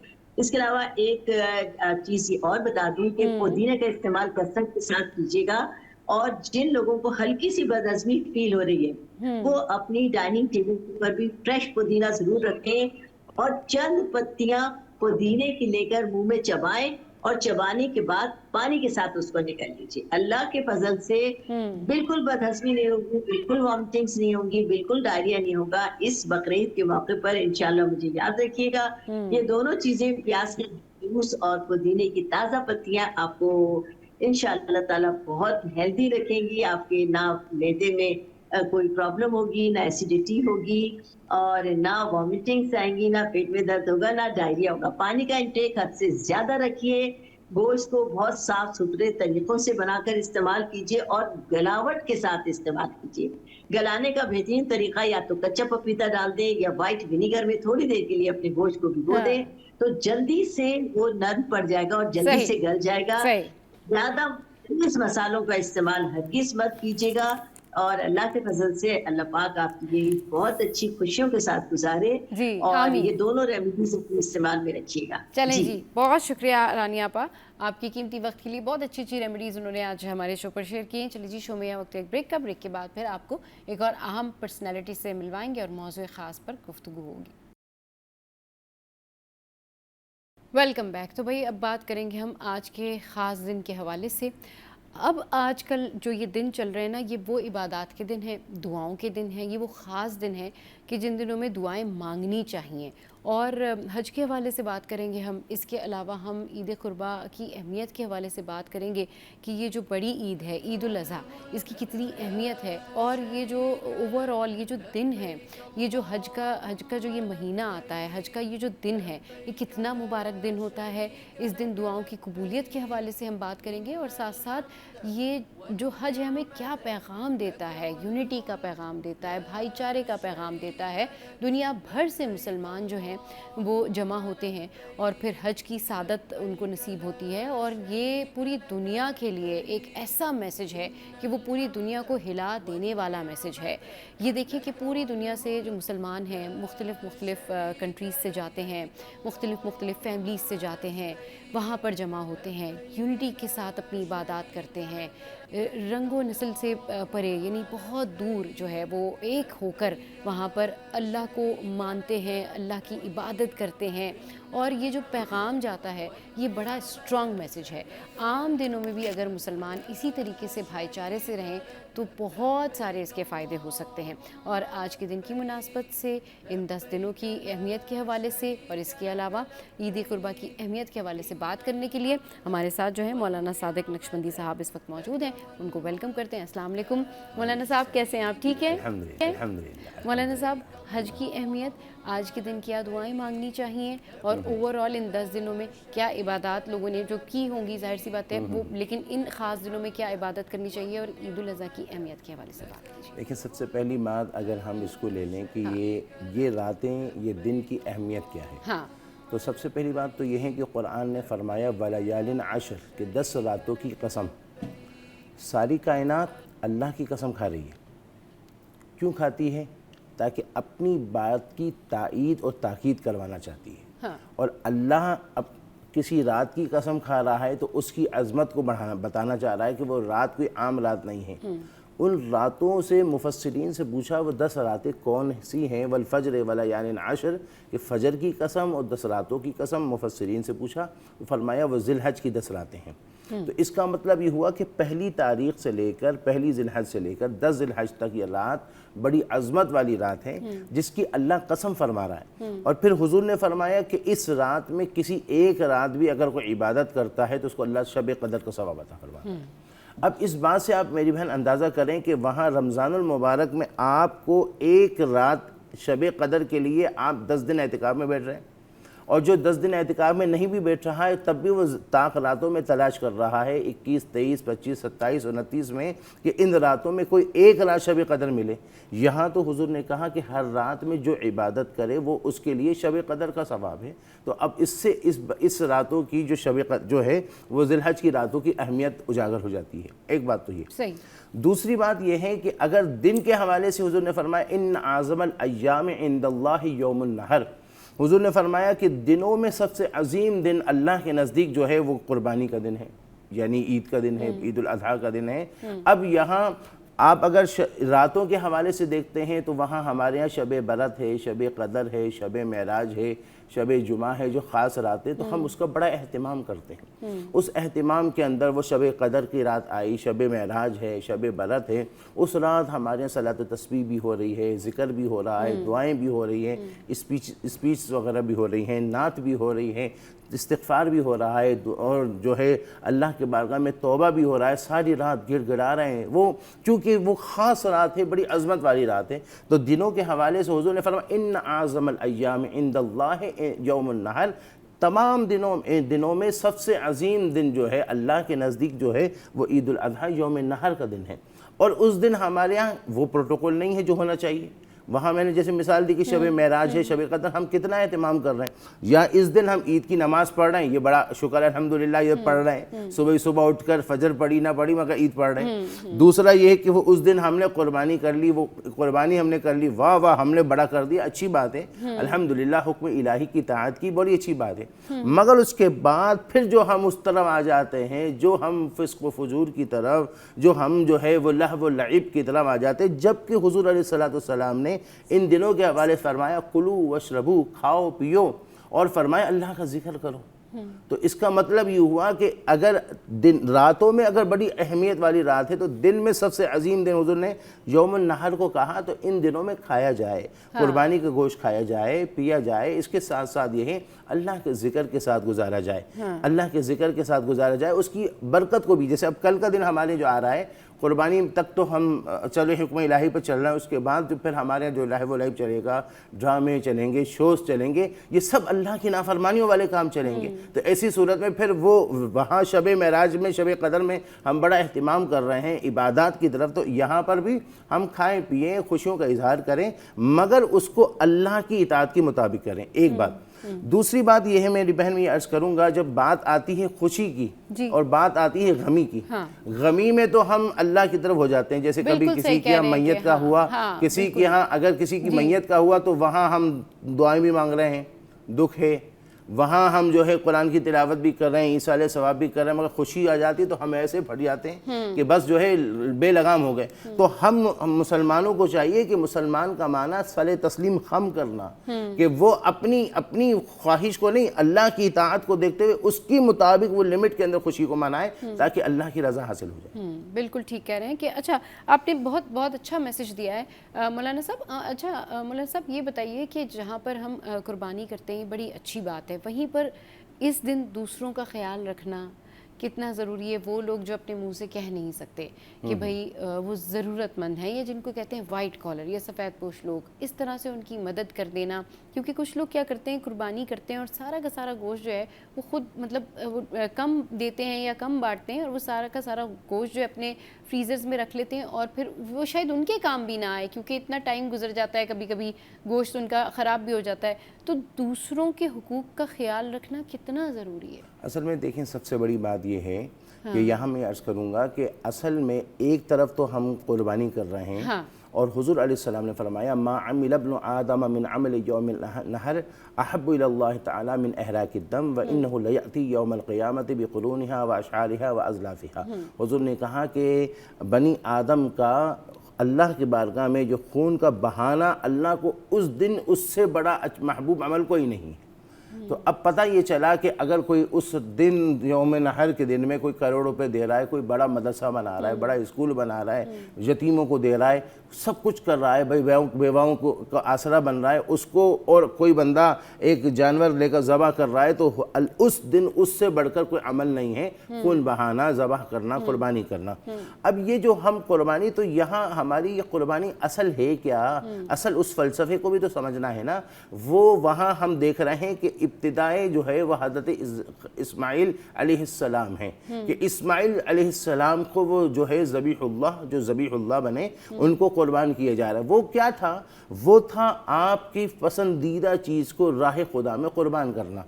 और जब राह खुदा में कुर्बान करना, तो वहाँ हज़रत इस्माइल अलैहिस्सलाम के बारे में कुरान ने फरमाया कि हज़रत इब्राहीम अलैहिस्सलाम ने देखा कि इन्नी अरा फिल मनाम अन्नी अस्बहु कमाज़ा तरा, कि आप फरमाते हैं इब्राहीम अलैहिस्सलाम के बेटा, मैं देख रहा हूँ कि मैं तुम्हें ज़बह कर रहा हूँ और मैं ख्वाब में देख रहा हूँ कि मैं ज़बह कर रहा हूँ, तुम्हारी क्या राय है? तो यहाँ इस्माइल अलैहिस्सलाम ने ये नहीं कहा अब्बू जान क्या कर रहे हैं, आप क्या कर रहे हैं, मैं बच्चा, मैं मज़लूम, मेरे ऊपर जुल्म क्यों कर रहे हैं, बल्कि फरमाया इफ़अल मा तुअमर सतजिदुनी इंशाअल्लाह मिनस साबिरीन, आपको जिस चीज़ का हुक्म दिया आप कर लीजिए और मुझे साबिरीन में से पाएंगे। तो ये कुर्बानी असल अपनी महबूब चीज़ को खुदा की राह में कुर्बान करना और अपनी जो कुर्बान करना। तो यहाँ से हमें एक सबक ये मिला कि बंदा जो है वो बंदा खुदा को चाहिए कि वो अपनी जब अपने महबूब चीज़ को कुर्बान नहीं, वो तो चलो बेटा नहीं हुआ, उसकी जगह पर जानवर आ गया, तो यहाँ अपनी अना को भी कुर्बान करें, अपनी ख्वाहिशात को भी कुर्बान करें। और इस ख्वाहिशात को कुर्बान करने की वजह से वो जो ईगो है ना, वो ईगो को कुर्बान करे। इसी ईगो की वजह से बंदा भाई भाई का नहीं रह रहा, बहन बहन का नहीं रह रहा, रिश्तेदारों में दरारें हैं। ये क्या है? ये ईगो है। बिल्कुल। और इसके ऊपर भी बात करते हैं कि एक भाईचारा बिल्कुल होना चाहिए, एक दूसरे के साथ आपस में प्यार मोहब्बत से रहना चाहिए, यूनिटी इत्तेहाद के साथ रहना चाहिए। यूनिटी की, इत्तेहाद की अहमियत है और इसके कितने फ़ायदे हैं, इस पर बात करेंगे छोटे से ब्रेक के बाद। Welcome back. तो भाई यूनिटी, इत्तेहाद, इसमें कितनी बरकत है और इसके कितने फ़ायदे हैं, इस हवाले से भी हम बात कर रहे हैं। मौलाना साहब यहाँ पर मौजूद हैं। अच्छा मौलाना साहब ये बताइए कि कुर्बानी का जो गोश्त है वो खाने की कितनी बरकत है, कितनी अहमियत है? अच्छा देखिए, जैसे अभी आपने पहले जो सवाल किया था, इब्तिदाई दौर में जब कुर्बानी होती थी तो उस कुर्बानी के मौके पर वो जानवर, हुजूर ने उसको फरमाया था कि 3 दिन से ज़्यादा गोश्त नहीं रखा जाए। अच्छा। और फिर वजह उसकी ये थी कि उस दौर में फिर जब कुर्बानी होती थी तो ये 3 दिन से ज़्यादा गोश्त ना रखने का जो मना किया था, उसकी वजह ये थी कि बांटा जाए और गरीबों में दिए जाए, फुकरा में दिया जाए, ताकि इस तरह जो है वो पहुँचे। आज हमारे यहाँ पर ये होता है कि हमारे यहाँ जब गोश्त कटता है तो उसके बाद ये होता है कि ये बारबेक्यू के लिए, ये चपली कबाब के लिए, ये कढ़ाई के लिए, ये फ्राई के लिए, ये इसके लिए, उसके बाद फिर चर्बी और कुछ थोड़ा बहुत गोश्त और हड्डी मिलाकर वो फना को दे दिया। तो ये तरीका गलत है। इसका एक तरीका ये है कि आप या तो इसके 3 हिस्से करें और 3 हिस्से करने के बाद एक हिस्सा जो है वो आप गरीबों में बांटें, एक रिश्तेदारों में बांटें, एक हिस्सा अपने पास रखें। ये बेहतर तरीका है कि दूसरों को भी तो हक बनता है। हाँ, जो इब्तिदाई दौर में, इब्तिदाई ज़माने में जो कुर्बानी का 3 दिन के अंदर था कि 3 दिन से ज़्यादा ना खाया जाए, बाद में फिर हुजूर इस्लाम ने इजाज़त दी कि बाद में भी खाया जा सकता है, हुजूर ने इजाज़त दी। तो अब इसका मतलब ये नहीं है कि 6-6 महीने तक जो है वो कसाई की दुकान पर ना जाओ कि भाई आपके पास इतना सेव हो जाए, इतना आपके पास जो है वो डीप फ्रीज़र में जमा है कि अब वो बेचारे का क्या होगा। लिहाजा उनको भी दिया जाए, दीगर को, और ख़ुद भी खाया जाए। एक बात। दूसरी बात यह है कि कुर्बानी के बारे में जो हम गोश्त खाते हैं, आम गोश्त की निस्बत से इस गोश्त का एक अपना जायका भी है और इसके एक, जब भी आप और हम सब माशाल्लाह खाने वाले खा रहे हैं, दीगर कभी गाय का खा रहे हैं, कभी बकरे का, कभी मुर्गी का भी खाते रहते हैं, जो भी है। इस सूरत में जो ये है, अब यहाँ हमने जब पढ़ा किताबों के अंदर तो हमें इसकी एक फ़जीलत भी मिली कि कुर्बानी का गोश्त के बारे में एक फ़जीलत ये मिलती है कि हर बोटी को खाने पर इस्माइल अलैहिस्सलाम के जो है औलाद में से एक ग़ुलाम आज़ाद करने का अल्लाह सवाब अता फरमाता है। तो इसका मतलब ये हुआ कि ये कुर्बानी का गोश्त खाना भी एक अहमियत रखता है। अब ऐसी सूरत में हमने ऐसे भी लोगों को देखा कि उन्होंने घर के बाहर कुर्बानी की और कुर्बानी करने के बाद वो सारे का सारा गोश्त जो है वो बांट दिया और उसके बाद उस वक्त के हिसाब से उन्होंने थोड़ा सा निकाल लिया कि भाई जो है वो आज खाना हमारा बन जाएगा, बाकी बांट दिया। अच्छी बात है, क्योंकि ये अब ख्वाहिशात को कुर्बान कर रहे हैं ना कि आप अपनी डीप फ्रीजर नहीं बन रहे, मगर ये कि थोड़ा बहुत इतना रखे कि आपको भी खाए, उसकी बरकतें हासिल हों। एक बात तो ये। दूसरा, हुजूर अलैहि सलाम ने फरमाया कि मन दहा तयबतन बिहा नफ्सुहु व मुहतसिबन जो है व मुहतसिबन लिइहतिसाबिही कानत लहु हिजाब मिनन नार। हुजूर अलैहिस्सलाम ने फरमाया, जो कुर्बानी करता है खुशदिली के साथ में और हुसूल सवाब के साथ, मुहतसम लिसवाबी ही, कि जो हुसूल सवाब के साथ और खुशदिली के साथ जो कुर्बानी करता है, तो हुजूर अलैहिस्सलाम ने फरमाया कि वो कुर्बानी उसके लिए जहन्नम के दरमियान एक हिजाब बन जाती है। तो इतनी बड़ी एक सआदत मिल रही है। और आम तौर पर भी अगर हम देखें कि कहा हदीस शरीफ में आता है अस्सदक़तु यरुद्दुल बला, सदका बलाओं को दूर कर देता है। कि भाई कभी कभार कोई टेंशन आ रही है तो कहा जाता है सदका कर लो। अब आप बताइए, अगर वैसे ही अगर सदका नाफिला करें तो वो बलाएं दूर कर दें, और ये सदका वाजिबा अगर हो रहा है, कुर्बानी जो वाजिब अगर ये करेंगे तो कितनी बड़ी सआदत हासिल होगी। लिहाजा कुर्बानी करने की जिसकी इस्तिताअत है उसको चाहिए वो कुर्बानी ज़रूर करें। ज़रूर करें, बिल्कुल कुर्बानी ज़रूर करनी चाहिए अगर आपकी इस्तात है तो। अच्छा, हमारे यहाँ आजकल नॉर्मली लोग जो हैं वो आपस में लड़ रहे हैं, झगड़ रहे हैं, फैमिलीज़ में इत्तेफाक नहीं है। इत्तेफाक की कितनी बरकत है, यूनिटी में कितनी ताकत है और इसके क्या फ़ायदे हैं?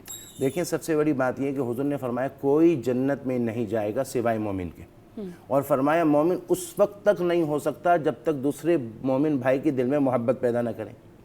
फिर फरमाया मैं तरीका बताऊं कि आपस में मोहब्बत हो। हुजूर से साहबा ने कहा जी या रसूलल्लाह बताइए उसके क्या तरीका है। हुजूर ने फरमाया आपस में सलाम किया करो, मोहब्बत होगी। आज हमारे मोहल्ले में रहने वाला दूसरे से ना हम कलाम होता है ना सलाम करता है, ना वो इत्तेफाक होता है ना इत्तेहाद होता है। बस गुजरने वाला वो वहाँ से मुंह उठाकर जा रहा है, वो यहाँ से आ रहा है, ना ये इसका सलाम ना उसका कलाम। तो ऐसी सूरत में इत्तेहाद और इत्तेफाक और मोहब्बत चाहे तो उसका एक तरीका ये है कि आपस में सलाम करें। क्योंकि एक हदीस शरीफ में तो हुजूर ने यहाँ तक फरमाया, जब साहबा ने कहा या रसूल अल्लाह आमाल में सबसे अच्छा अमल क्या है, तो आपने फरमाया तुत्इमुत ताआम व तक़रउस सलाम अला मन अरफ़ता व मन लम तारफ़। हुजूर ने कहा खाना खिलाना ये अमल में सबसे अच्छा अमल है, और फरमाया सलाम करो जिसको तुम जानते हो जिसको नहीं जानते। अब ये सलाम के दौरान बंदा मुसाफहा करता है तो हदीस शरीफ में आता है, हुजूर ने फरमाया कि जब एक मुसलमान दूसरे मुसलमान से मुसाफहा करता है तो उसके गुनाह ऐसे गिरते हैं जैसे खिज़ा के मौके पर पत्ते दरख्त से पत्ते झड़ते इस तरह, और अल्लाह ताला उसके गुनाहों को उसकी बख्शिश करता है। तो अब ऐसी सूरत में जैसे आपने कहा कि इत्तेफाक हो इत्तिहाद हो, तो उसका एक बेहतरीन तरीका यह है कि बंदा आपस में सलाम करे। और हमारे यहाँ सलाम में भी ये होता है और क्या लें, ये हमने हाथ तो उठा दिया, जबकि कभी यूं उठाते हैं कभी यूं उठा रहे हैं, यूं सलाम के लिए कभी यूं, या हमारे लड़ाई में हाथ यूं भी उठ रहा है। मगर क्या हाल है कि जगह बंदा सलाम करे ना, अस्सलाम वालेकुम, ये तरीका है ताकि सलाम करें, ताकि उसकी सलाम की आपको नेकियां भी मिले और आपस में मोहब्बतें भी हों, इत्तिफाक और इत्तिहाद भी हो। इत्तेफाक और इत्तेहाद भी। और ये बड़ा और अच्छा, ये भी लोगों ने ना आजकल इसको भी अना बना लिया है कि हम पहले सलाम नहीं करेंगे। ये हुजूर ने फरमाया ये भी एक अना है कि मतलब आप किसी से की एक्सपेक्ट कर रहे हैं कि भाई पहले कोई आए हमें सलाम करे, फिर उसके बाद हम उससे बात करना शुरू करेंगे। जब आप अपने जहन में ये चीज़ रख कर बैठे होते हैं ना कि मतलब फला बंदा तो आपको आके सलाम करे, फला बंदा तो आपको आके सलाम करे, आप अपनी नेकियां ज़ाया कर रहे होते हैं। आप जाके खुद सलाम कर लिया करें, उससे बहुत सारी चीज़ें जो है वो आपके लिए बेहतर हो जाती हैं, क्योंकि सलाम में पहल करनी चाहिए। हुजूर ने फरमाया ना, मैंने असल में फ़ौरन आपकी बात के दौरान फ़ौरन जुमला इसलिए बोला, मैंने कहा टाइम निकल ना जाए और काम की बड़ी प्यार थी। हुजूर ने कहा औला बिन्नास मन बदा बिस्सलाम, अल्लाह के नज़दीक सबसे ज़्यादा अल्लाह के करीब वो है जो सलाम में इब्तिदा करे। हम ये हमारा ये ईगो है, अना है कि मैं क्यों सलाम करूं, मैं क्यों उसको बोलूं वो मुझे सलाम करे, वो छोटा है, वो बेगम है, वो जो है वो गरीब है, उसको मैं क्यों सलाम करूं। हुजूर का तरीका ये था कि हुजूर सलाम में हमेशा पहल करते थे। आप इंतज़ार में नहीं थे कि मैं रहमतुल लिल आलमीन मुझे सलाम करें, बल्कि आप सलाम में पहल करते थे।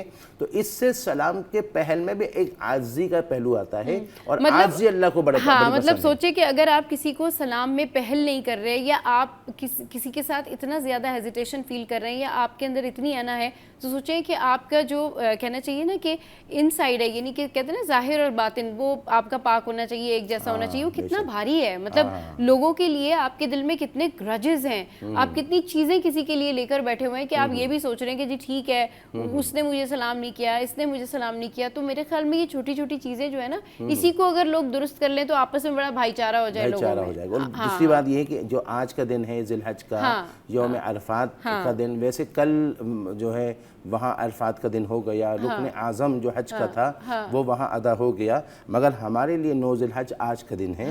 और ये आज का दिन हमारे लिए हदीस शरीफ में आता है कि इस दिन रोज़ा रखा जाए।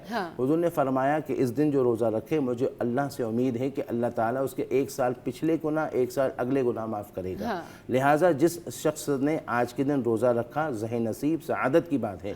नहीं तो ऐसी सूरत में अभी मैंने जुमे की बयान में, जब मैंने आज की जुमे की फजीलत में जो है अरफा की फजीलत पर जब ये मैंने बयान किया और मेरे बेटे ने सुना, तो रात को मेरी बेगम से कहा कि मम्मा मुझे भी रोज़ा रखना है। तो चूँकि वो आज हमारे फैमिली जो है वो वालिदैन जंगशाही में होते हैं, तो उनके यहाँ जाना है, तो सुबह ट्रेन में जाना, तो वो बेगम कहने लगी गर्मी सख्त होगी तो मुश्किल होगा, मगर कहने लगे नहीं, बाबा ने बयान में बताया था कि 1 साल पिछले गुनाह 1 साल अगले गुनाह माफ़ होंगे, लिहाजा मुझे रखना है। तो लिहाजा जिसने रखा सादत है, नहीं रखा तो इस हदीस को अपने दिलों दिमाग में बिठाए और अगला साल जब ये दिन आ जाए तो इस दिन रोज़ा रखें, क्योंकि एक दिन की मेहनत पर 2 साल की बरकत सादत मिल रही है। सुभान अल्लाह, सुभान अल्लाह। चलिए जी, बहुत शुक्रिया मौलाना साहब आपकी कीमती वक्त के लिए।